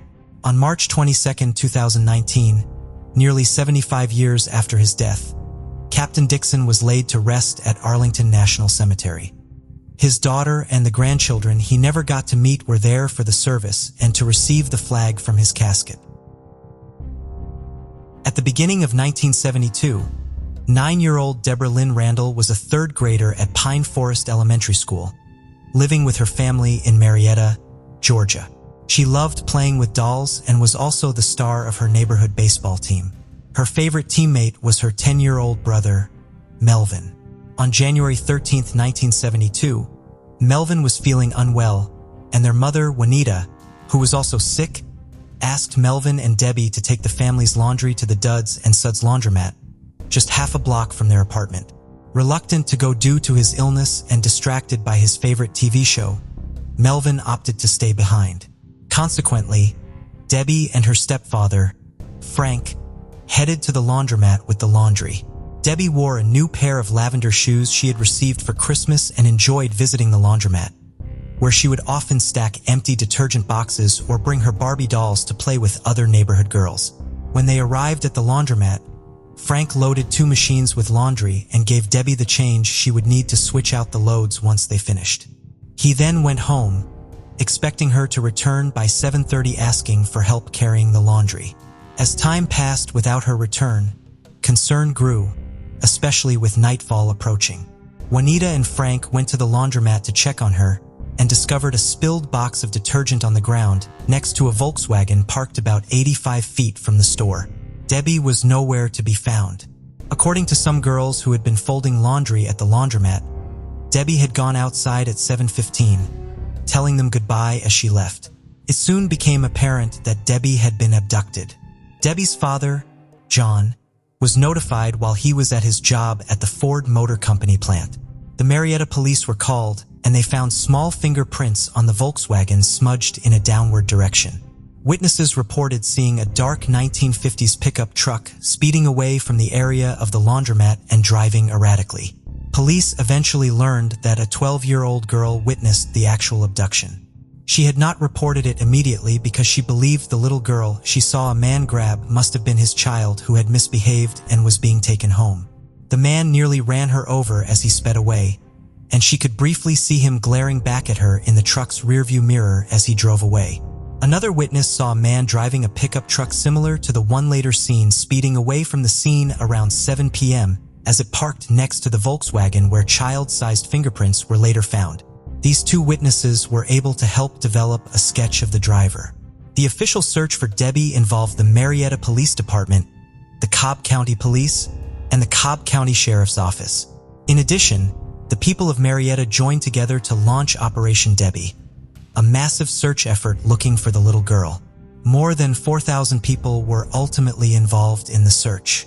Among the volunteers were civil defense workers, ham radio operators, and students. One of the most dedicated volunteers was Melvin Randall, who had struggled with guilt for several years over being sick and not going to the laundromat with his little sister the day she disappeared. He went door to door speaking with all of his neighbors and distributed flyers throughout the neighborhood, desperately hoping his efforts would bring Debbie home. January 29th, 16 days after Debbie disappeared, was cold and rainy, but the volunteers continued their work. A group of students from Southern Tech were searching a heavily wooded area between Windy Hill Road and the Fox Hills subdivision on Powers Ferry Road. Mike McCahan had enrolled in the school after serving with the military in Vietnam. He had been searching for several hours when he came across drag marks in the dirt around 5 p.m. When he followed them, he discovered Debbie's lifeless body. She was fully clothed but had only her socks on her feet. Her prized lavender shoes were gone. Most of Marietta seemed to show up to honor Debbie's memory at her funeral. Thousands of people were packed into Roswell Street Baptist Church for the service. Debbie was then buried at Kennestone Memorial Park. Debbie's body was found approximately 6 miles away from where she was abducted. Dr. Larry Howard of the Georgia State Crime Lab examined Debbie's body and determined that she had been raped. The most recent statements from authorities say that Debbie's cause of death was strangulation, but earlier ones state that she had been suffocated. It has been reported that Dr. Howard believed that Debbie died as the result of her killer using her coat to cover her face in an effort to muffle her screams while he raped her. A geologist was brought into the investigation to analyze dirt samples taken from Debbie's clothing. They identified dirt from 2 different locations, one from where Debbie's body was found and another ultimately matched to clay from the Dixie Cast and Stone Company on Powers Ferry Road, some 3 miles away from where Debbie's body was found. This led investigators to believe that Debbie was killed on the Stone Company property and that her body had then been dumped in the wooded area where it had been found. Brown hair was also found on Debbie's body, and the lab determined that it came from a white male, most likely between the ages of 1830. Police conducted numerous interviews and followed up on hundreds of leads, but Debbie's killer remained unidentified. The death of Debbie and the lack of punishment for her killer obviously took a massive toll on her family. She was my baby, and I loved her so much. I couldn't understand why it was her instead of me. It was the way she had to go that hurt me so bad, and it still hurts. I would at least like to know who done it before I pass away, Debbie's mother, Juanita, said in July of 2018 as she battled leukemia. Juanita, unfortunately, did not get her wish to live to see her daughter's killer identified. She passed away on September 17, 2018. In accordance with her wishes, her ashes were buried alongside Debbie's body. Describing what losing Debbie felt like to reporter Jessica Knoll in 2018, Debbie's father John tearfully said, "Somebody took my baby. Tears you up, literally tears you up. I was like a zombie around here for a while. It's just like taking a big chunk out of your body. When I found that out, it was just like losing a part of me being gone. It was gone, and it ain't never come back, and never will it come back." John participated in the interview with Jessica Knoll because he still hoped to live to see Debbie's killer brought to justice. He believed there were people who had information on the case, and he did the interview in hopes of one of them seeing it and coming forward. He believed that if Debbie's killer was still alive and could be prosecuted, he should be executed following his conviction because he obviously was not sorry for what he had done, as evidenced by the fact that he had never come forward. Like his ex-wife, John died without ever seeing justice for his daughter. He passed away in January of 2022, just 3 days before the 50th anniversary of Debbie's murder. While he was not alive to see it, Debbie's case would finally be solved the very next year. By the times of their deaths, Debbie's parents at least knew that police were still looking for their daughter's killer, and that technology that had not yet been available at the time of Debbie's murder was being used to hopefully solve the case. Luckily, the original investigators assigned to Debbie's case had preserved the evidence from the case very well. What would prove to be the two most useful pieces of evidence in the age of DNA testing, the hair found on Debbie's body and a small piece of cloth found next to her body, were preserved well enough to still be usable for testing even decades after Debbie's death. In 2001, the FBI conducted testing on the hair. They could not identify Debbie's killer, but the testing did narrow the suspect pool considerably. The case was handed over to the Cobb County Cold Case Unit in 2015. That same year, the evidence in the case was sent for more DNA testing. A partial male profile was developed, but a match to it could not be found in the combined DNA index system.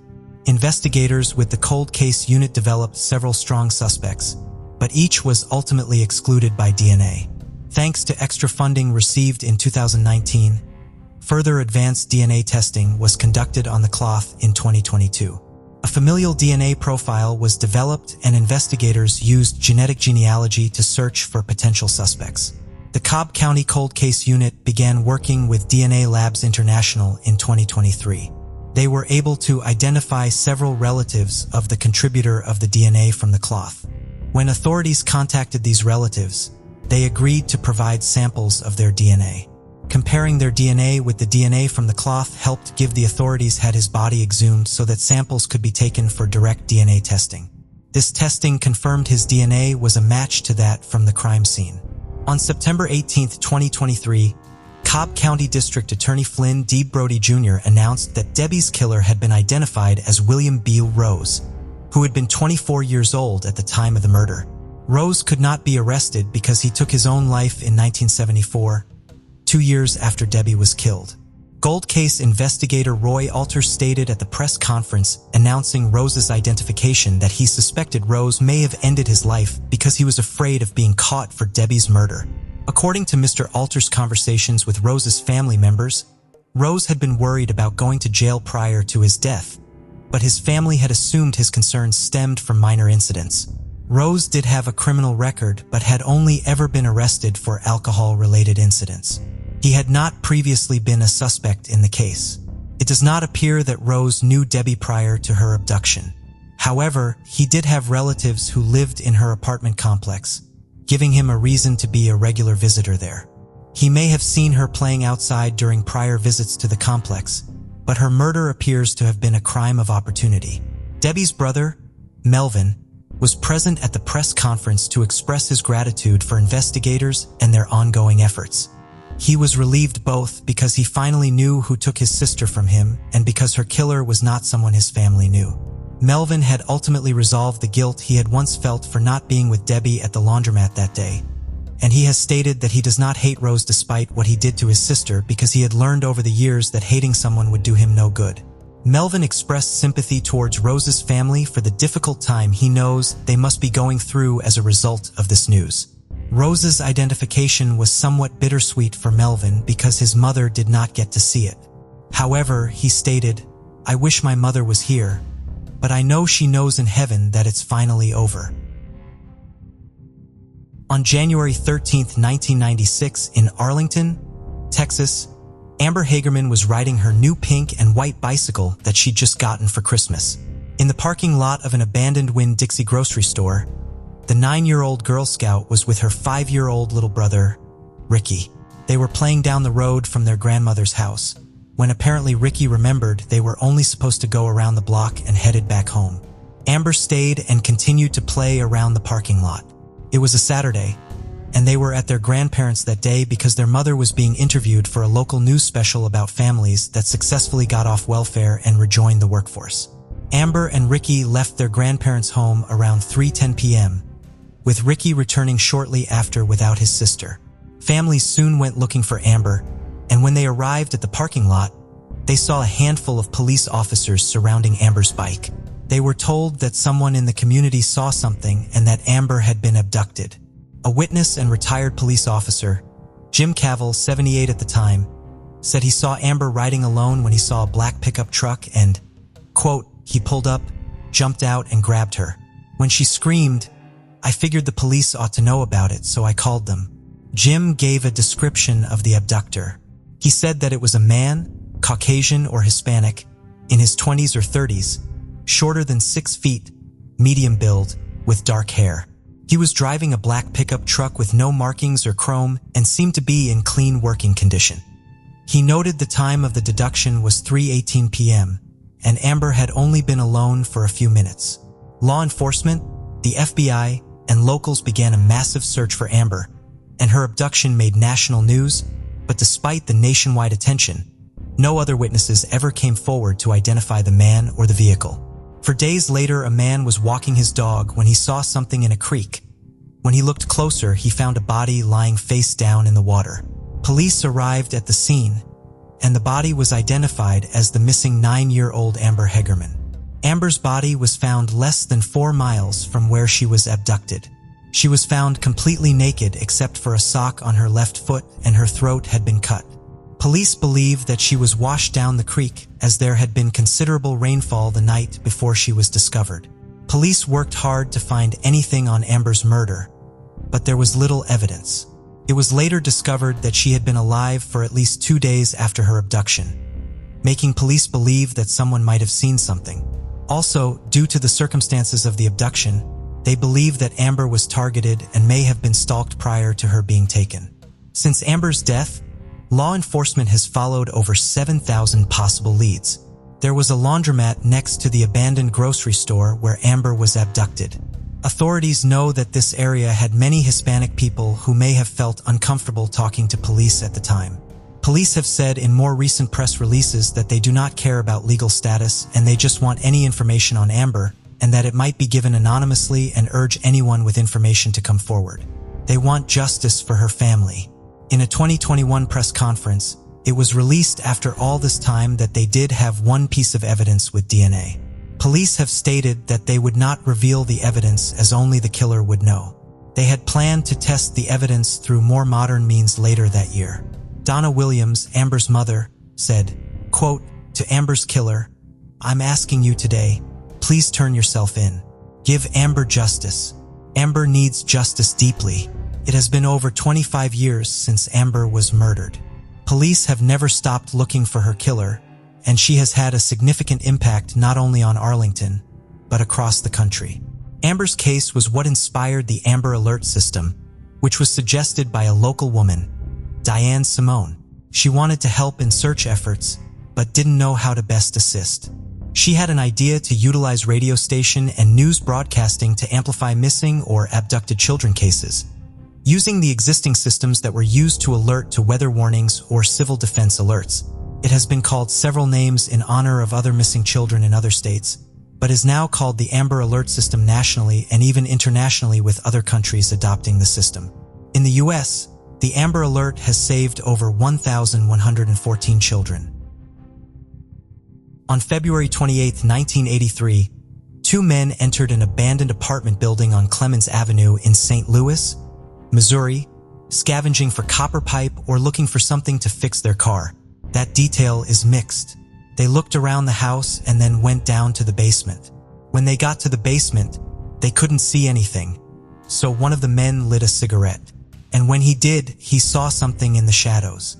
When the men looked closer, they found a child's body lying on her stomach, and the men called the police. When law enforcement arrived, they found the body of an African-American girl, naked from the waist down, wearing a yellow V-neck long-sleeve sweater. She had been restrained behind the back with a red and white nylon rope. She had red nail polish on all her fingernails. The body had been decapitated, and the head was missing. After the autopsy, the medical examiner determined the girl to be between the ages of 8 and 11. She had been sexually assaulted and strangled before she had been decapitated. She had been well nourished with no signs of previous abuse, but her stomach was empty at the time of death. They took a mold sample of her body in the area and determined the girl had been killed 3 to 5 days before her body was discovered. Authorities and first responders searched a 16-mile radius of the surrounding area in sewers and dumpsters anywhere they could think of, but they never located the skull. Very little blood was found at the scene, so investigators believed that she was killed at another location and dumped at the apartment building. Investigators looked into local and national databases for any missing children fitting Jane Doe's description. They looked into school records for absent children. Within the next 7 months, they claimed to have accounted for every African-American girl between the ages of 8 and 11 enrolled in school. It was then believed that she may have been from a different area. There were never any witnesses, and the police found no other evidence. They never identified little Jane Doe. Her case went cold. Captain Leroy Adkins in a community meeting in 1983 said, quote, "Somebody out there knows something, and talk to your neighbors, talk to your friends. Somewhere out there is a mother without a little girl, a brother without a sister, a neighbor without a little girl running up and down the street." 9 months after little Jane Doe was discovered, they gave her a funeral. The people that attended were predominantly detectives, reporters, and Reverend John W. Haywood presided over the service. She was buried in a white coffin in the Washington Park Cemetery in December 1983. Over the years, they have looked into many leads on this case, including sending the sweater to a psychic in Florida who wanted to touch the piece of clothing to see what they could discern from it. But the police never got the sweater back, and the psychic said that the sweater got lost in the mail. They also talked to a convicted murderer on death row in 2005 who had a similar MO, Vernon Brown. He had strangled other young girls in the 1980s, but he did not speak to detectives when interviewed, and his capital sentence went forward in May 2005. In 2009, police tried to exhume the body in hopes of running new tests to help identify the girl. They discovered she was not in the listed location where they went to find her. Instead, they found 3 other bodies. The Washington Park Cemetery had been neglected for years. Finally, with Washington University's help, they exhumed little Jane Doe's body in 2013. Tests were conducted by the Smithsonian Institution and the University of North Texas. They took DNA and bone samples from an isotope test. They were able to determine that she had lived most of her life in a southeastern state. On February 8, 2014, she was reburied following an hour-long ceremony. Many people attended, and she was buried in Cavalry Cemetery in St. Louis. Her grave marker identifies her as Hope. A former detective for the case, Joe Burgun, said, quote, "Back then, I thought this would be an easy case to crack. We'd find out who the girl was and would lead us to the killer." The St. Louis City Cold Case Unit formed in 2019 and has a room dedicated to the case of little Jane Doe. They have never given up hope on identifying her.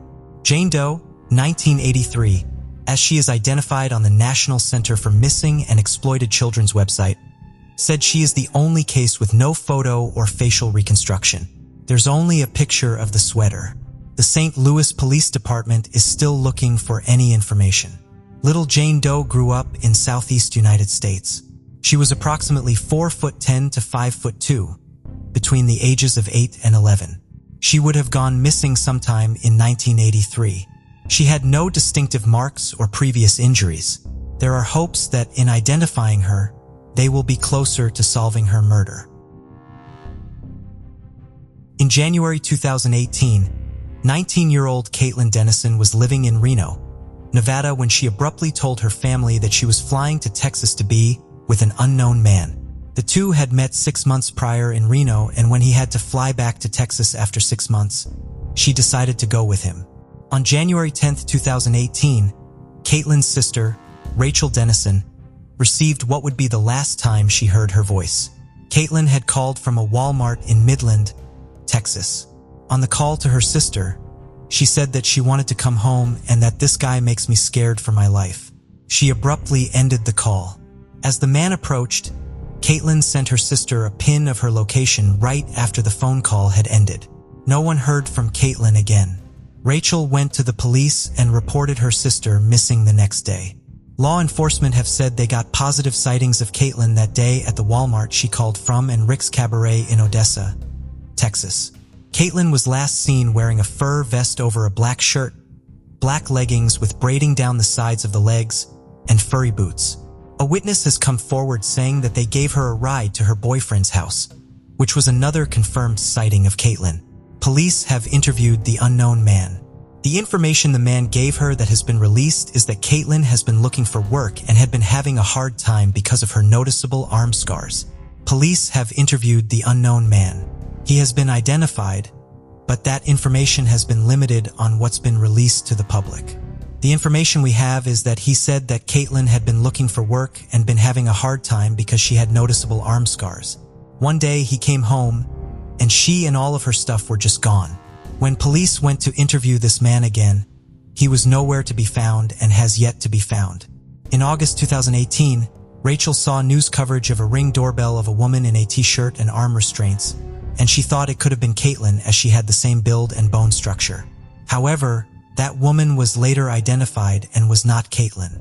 In this case, very little information has been released to the public by police or covered in the media. But in 2021, a YouTuber, Kendall Ray, released a video giving some more light on the case, causing a new detective to reopen the investigation. Midland Police Detective Jenny Alonzo said, quote, "The case came back to light in November of 2021 because a YouTuber had put her case online, and so it came back to our knowledge that she was still missing. I took on this case, and I believe that there are other avenues of approach that we didn't do back in 2018 that we could do more follow-ups on." In a statement to the media, Rachel Dennison said, quote, "I am just really thankful we are finally able to communicate with someone who wants to listen to us and keep us in the loop and do everything they can and are still willing to retrace steps that we thought were missed. It has been almost 5 years since Caitlin went missing. Her sister Rachel has never stopped the fight to look for her sister, and they have an active Facebook page called Find Caitlin Dennison and a GoFundMe in the hopes of getting a private investigator and flights to go down to Texas. Police have given very little information to the family about what has been done to look for her. To this day, they still don't know the name of the man that she went to meet. Caitlin Dennison would be 23 years old today. At the time of her disappearance, she was 5'4", 120 pounds, with blonde hair and blue eyes. She has an alien head, an M tattoo on her left knuckle, a Libra scale tattoo on her right arm, 2 piercings on her nose on both sides, a bottom lip piercing, a tongue piercing, and a Medusa piercing. She also has scars on her arms and legs. Caitlin's family and Texas Rangers have been working to find answers to her disappearance and are asking for the public's help. If you may have seen Caitlin or know of her whereabouts or who she may have been with, please contact law enforcement. Harvey Eugene Whitaker, who went by Gene, was born in Kokomo, Indiana on October 6, 1926. He was a very responsible and disciplined young man. He grew up on a farm with numerous siblings with whom he was close and worked as a typesetter for the local newspaper. He joined the Army shortly after he graduated high school. He managed to rise to the rank of corporal in under 2 years. In the summer of 1947, 20-year-old Gene was in the Engineer Corps, assigned to the Armed Forces Special Weapons Project at the top-secret Sandia base, which was located on the outskirts of Albuquerque, New Mexico. Gene failed to report for roll call on the morning of July 1, 1947. This immediately signaled trouble to his superiors as Gene was a dependable soldier who they could not imagine abandoning his duties. Gene did not smoke or drink and had never gone absent without leave before. The previous evening, Gene had been at a bowling alley in Albuquerque with an Army bowling league. He was an above-average bowler, and because he was so trustworthy, he was made the treasurer of the league. 2 days after Gene went missing, his glasses, shirt, hat, and necktie were found in an alley near the bowling alley. The shirt was bloody. Tears in the fabric indicated that Gene may have been stabbed twice in the back while he was still wearing the shirt. While some of his belongings had been found, there was still no sign of Gene himself or of his body. It was estimated that Gene had between $4,500 with him the night he vanished because of his role as the treasurer of the bowling league. However, the fact that Gene's body was not left behind even if he had been killed during a simple robbery and his position within the military led to concerns that his disappearance may have had national implications. The Armed Forces Special Weapons Project had taken over atomic weapons development from the Manhattan Project following World War II. Sandia was a top-secret base, meaning Gene potentially had access to important and sensitive information. This led to fears that Jean had been abducted by someone who was hoping to extract top-secret information about the base or its projects from him. Jean reportedly had done work connected to the top-secret guided missile program. Spy activities had recently been discovered at the nearby base at Los Alamos. As such, the FBI joined local and military authorities in investigating the disappearance. The War Department ultimately dismissed the possibility that Jean had information worth killing for, but the FBI remained actively investigating the case for several more years. Investigators also considered the possibility that Jean had deserted. They questioned his family members and tapped their phones, hoping to find evidence of Jean contacting them. The last piece of correspondence between Jean and anyone in his family was a letter he sent to his Rose, but it was dated June 23rd, a week before he disappeared. Jean's bank account in Indiana was monitored but never touched. Jean was declared legally dead in January of 1954. Many, but not all of his January of 1954. Many, but not all of his relatives, accepted the theory that he had been murdered during a robbery. His niece, Patty Mawson, however, believes that the circumstances surrounding her uncle's disappearance are highly suspicious and continues to work on his case to this day. She is upset that all of Jean's siblings died without knowing what happened to him and by the fact that he is still technically considered AWOL and a deserter by the Army. She has filed a Freedom of Information Act request to get files from the FBI about the case and told that approximately 200 pages from his file are available, although the copies she will receive will have certain information redacted. However, she has been waiting for more than 3 years to receive the documents and has been told that there are 485 requests ahead of hers that have to be fulfilled first. The items of Jean's that were found in the alley also appear to have gone missing. They were never logged into evidence with police in Albuquerque, and federal agencies do not appear to have record of where they are. In addition to getting answers about what happened to her uncle, Patty hopes to locate these items. If she cannot honor her uncle by finding his remains and giving him a proper burial, she hopes to at least bury these items so that there will be a location where Jean can be memorialized. 17-year-old Yvonne Regler lived in Lorain, Ohio, and was a student at North Olmsted High School. Her best friend was her brother, Dan, who was only a year apart from her in age. On August 8, 1977, Yvonne reported for work at the Sunoco gas station on Lorain Road in North Olmsted, Ohio. She was only at the station for about an hour before she was asked to work instead at a station approximately 3 miles away in Fairview Park. The attendant working there that morning was a mechanic, and his skills were needed at the North Olmsted station. Yvonne did not have a car, so one of her co-workers drove her to the other station. At the time, the station in Fairview Park was transitioning from being full service to self-service. On this particular day, only one gas pump was operational and was full service. At 10:30 that morning, Yvonne spoke to one of her friends on the phone. They discussed the upcoming funeral they were attending for the father of one of their friends and the dress Yvonne had purchased for the service. Despite the somber topic of conversation, the friend reported that Yvonne was in good spirits during this call. Yvonne then had another conversation over the phone about the funeral, this time with one of her family members at 11 a.m. The manager at the North Olmsted station dropped off lunch for Yvonne at noon, and half an hour later, 2 teenage girls saw her at the gas station. Yvonne spoke to her friend on the phone again sometime between 12:30 and 1 p.m. The friend could hear the service building over the line, and Yvonne told them that a car had driven through but left the station. The friend heard the bell sound again, and Yvonne told them that the same car was back. Yvonne then said that she would call the friend again after her shift ended at 3 o'clock. Yvonne initialed the receipt when a customer used a credit card to buy gas at 1:25 p.m. Between 1:30 and 2:05, 3 people, 2 customers and a coffee machine repairman, came into the station and found no one there. They were not alarmed, however, and did not contact police.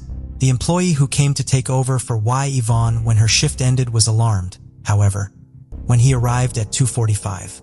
Yvonne was nowhere to be found, but her purse, partially eaten lunch, cigarettes, and book were still there. He called over to the North Olmsted station, and the manager, who had seen Yvonne less than 3 hours earlier, rushed over to help look for her. When he and the other employee could not find her, they called police at 3:30.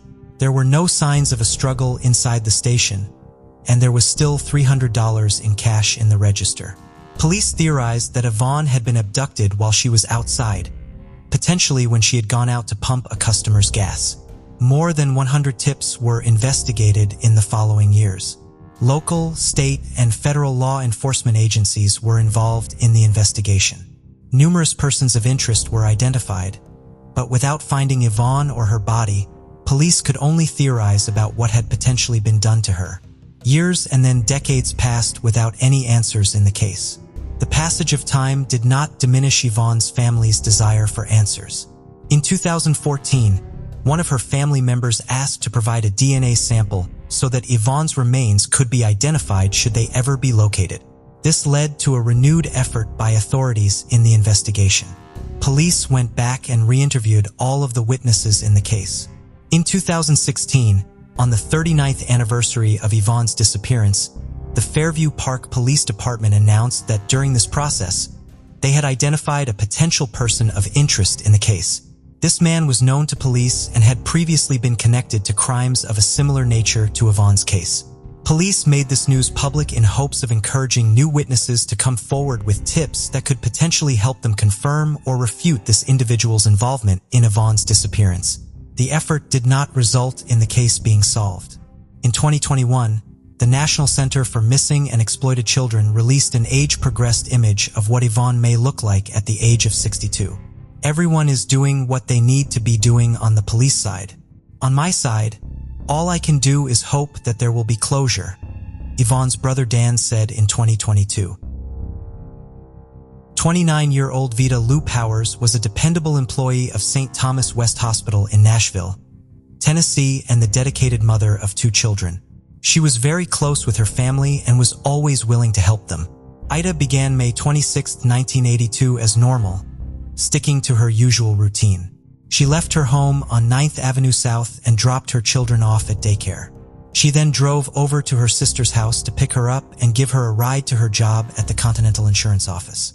It was at this point in the morning where Vita began deviating from her routine. During the drive to the insurance office, Vita told her sister that she had taken the day off from work, so instead of driving to the hospital after dropping her off, she would be going home and going back to bed. Vita's sister would be the last known person to see her. Vita did not pick up her children from daycare that afternoon, which was unheard of for her. Her family was notified and the search for her quickly began. She was not at home and neither was her car, an orange 1975 Chevrolet Monza. A formal police report was taken on May 28th and police joined the search. Vito's car was located on May 30th, abandoned on 14th Street South near Edgehill Avenue, just a few blocks away from her home. According to police, the location was unusual and it appeared that someone had tried to conceal the car so that it would not be found right away. Vita's purse and eyeglasses were found inside the vehicle. This was concerning because Vita had very poor eyesight and relied heavily on her glasses. The glasses being left behind led police to believe that foul play was involved in Vita's disappearance. Police do have a person of interest in the case, but not enough evidence to conclusively tie him to Vita's appearance. The month of May continues to be difficult for Vita's 2 children because it marks the anniversary of her disappearance as well as her birthday and Mother's Day. Vita's daughter Yolanda, who was just 9 years old when her mother went missing, continues to search for her mother and hopes that anyone who knew her mother at the time she vanished or, as even the smallest piece of information will come forward. I'm just keeping it positive. Every day, the Lord wakes me up, is a day for me to try and find her, Yolanda said in 2023. Jason Knapp was a native of York, Pennsylvania. He was hardworking and smart. He was also a perfectionist from a young age, once crying for 3 days because he got a bad grade on a test in elementary school. As he got older, his commitment to excellence quickly paid off. He played 3 sports in high school and had lots of friends, to whom he was very loyal. He was accepted into the mechanical engineering program at Clemson University in South Carolina. He was a member of the ROTC. And in 1998, 20-year-old Jason was pledged into the National Society of Pershing Rifles, a national military honor society. His hobbies also required a great amount of skill as he enjoyed target shooting and mountain biking. Jason normally called back home to speak to his mother, Deborah, in Pennsylvania every day. During their call on Saturday, April 11, 1998, he told her about his induction into the Pershing Rifles and how he and a friend had been out looking for an apartment. This would be the last time Deborah spoke to her son. Deborah did not get any calls from her son in the next few days, which was unusual, but she assumed he was busy studying in preparation for the end of the semester and making arrangements for his housing in the following school year. On April 17th, Deborah finally received a phone call, but it was not from Jason. It was from one of his roommates informing her that no one had seen Jason all week. The last time anyone had seen Jason was the day he last spoke to his mother, Saturday, April 11th. That evening, his roommate had seen him watching a movie in their apartment. When Deborah learned of this, she immediately called police in South Carolina to report her son missing. Police officers checked local hospitals and searched Jason's apartment. The following day, Deborah and her ex-husband, Jason's father, John, traveled from Pennsylvania to South Carolina to help look for their son. On April 21st, Jason's white 1990 Chevrolet Beretta was reported to police as being parked at Table Rock State Park in Pickens, South Carolina, approximately 30 miles away from his college campus. According to the park superintendent, they had not contacted the police earlier despite the fact that the car had been there since April 12th because there was a trail within the park that took a full week to complete. Since there was a sticker on Jason's car indicating that he was an ROTC, park staff had assumed he would have had interest in hiking such a long trail and the physical strength and skills needed to complete it. Even when the car remained untouched after a week, they believed that its owner may have been too tired to drive after completing the long hike and had gotten a ride home and planned to come back for the car at a later time. When the car was still there on the 9th day, however, they became concerned and notified the authorities, who quickly connected the car to the active missing persons case. Authorities believe Jason entered the park between 3:05 p.m. on Sunday, April 12th, the day after his last phone conversation with his mother. His fingerprints were found on the park ticket, so they do believe Jason was the person who drove his car to the location. Table Rock State Park consists of thousands of acres and much of it is wilderness. An extensive search was launched in the park and a nearby lake was drained. No signs of Jason were found despite the massive effort, which took more than 2 weeks. Police say there were no signs of foul play in the park or in Jason's car. Jason withdrew $20 from his bank account the day before he disappeared, and his bank account has not been touched since. In 2017, Jason's parents made the difficult decision to have Jason declared legally dead. His father John's health was declining, and his mother had medical issues as well. They hoped that the process would give them a chance to say goodbye to Jason before they passed away. The process was completed in January of 2018. A memorial marker was installed for Jason at Susquehanna Memorial Garden in his hometown. Jason's father, John, passed away in 2019. Even 25 years after his disappearance, investigative efforts to find Jason are ongoing. In 2022, the National Center for Missing and Exploited Children released a new image of what Jason may look like today. Jason's mother, Deborah, had a bench installed in Jason's name at the Botanical Gardens at Clemson. She travels there yearly to remember her son and write him a letter as part of her efforts to cope with his disappearance. She still hopes she will find answers about what became of her son within her lifetime. Pamela Halapainen grew up in the South Porcupine neighborhood of Timmins, a mining town in northern Ontario. Her mother, Holly Kautuk, was Inuit and her family was originally from Nunavut. Like many Indigenous individuals in Canada, Holly was sent to a boarding school. She arrived at the school at the age of 14, and a year later, she became pregnant with Pamela's older sister, Vanessa Brousseau. Pamela was born 2 years after Vanessa. Holly did her best to actively raise her daughters in their Inuit culture and teach them to embrace their heritage in their daily lives as much as possible. Since there were no other Inuit and Timmins, she was active in the local indigenous community, the Cree. Holly would eventually become the president of the Timmins Native Friendship Center. Pamela and Vanessa were very close growing up and relied heavily on one another. They grew up in poverty and therefore had very few toys. So they used their imaginations to make up games and activities together. Pamela was outgoing and outspoken. She had a big personality, which was also reflected in how deeply she cared for others and the great lengths she would go to help anyone who needed anything. Pamela left school prior to graduating high school so she could go to work. Following a brief stint as a waitress, she found a job in a call center where she excelled. By 2003, 22-year-old Pamela had a common-law spouse with whom she had 2 sons. She was a devoted mother. Pamela and Vanessa remained close as adults, and it was common for them to speak multiple times a day. On December 13, 2003, Pamela asked Vanessa if she could babysit her 2 boys that night. Vanessa was unable to, so Pamela made other arrangements. Vanessa went to Pamela's house on December 15th, but no one was home. She continued visiting the house over the next few days to see her sister and drop off Christmas presents for her nephews, but no one was ever at the house. Vanessa assumed that they had gone to spend Christmas with Pamela's common-law spouse's family. Pamela did not call Vanessa on Christmas Day, which Vanessa was very upset about. On December 26th, Vanessa was able to speak with Pamela's landlord. They had not seen the family either. At this point, Vanessa was still under the assumption that her sister was with her common-law spouse's family and simply failing to call her.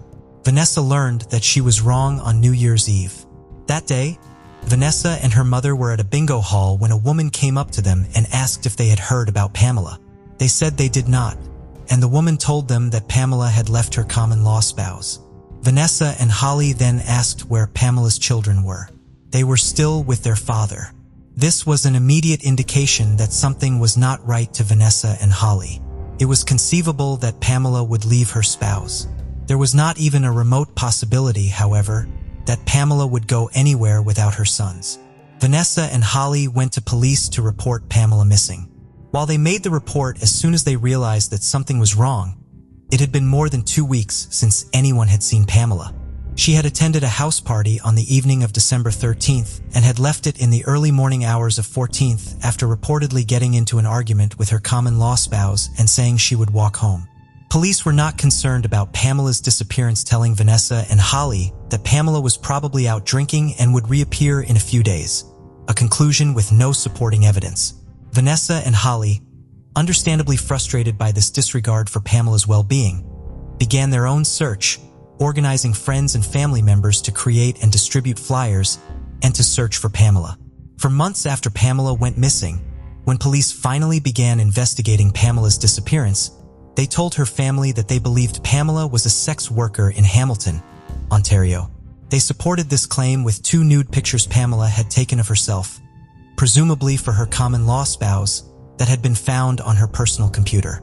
The case was eventually taken over by the Ontario Provincial Police, but the investigator assigned to the case faced allegations of attempted murder and arson. 2013. The case was sent back to police in Timmins, who told Pamela's sister Vanessa that the case was not active. Pamela's mother, Holly, passed away on December 31, 2007, exactly 4 years to the day after she reported her daughter missing to police. Vanessa Brusso continues to advocate and search for her sister. She is active on social media, sharing her sister's story as well as stories of the challenges facing Indigenous people in Canada. Thank you for joining us on this journey into the depths of unsolved mysteries. Cold cases not only challenge our understanding of the past, but also ignite our curiosity and determination for answers. Remember to subscribe to stay updated on our latest investigations. And if you have any information regarding the cases we've covered, don't hesitate to reach out. Together, we can shed light on the shadows of the past and bring closure to those who seek it.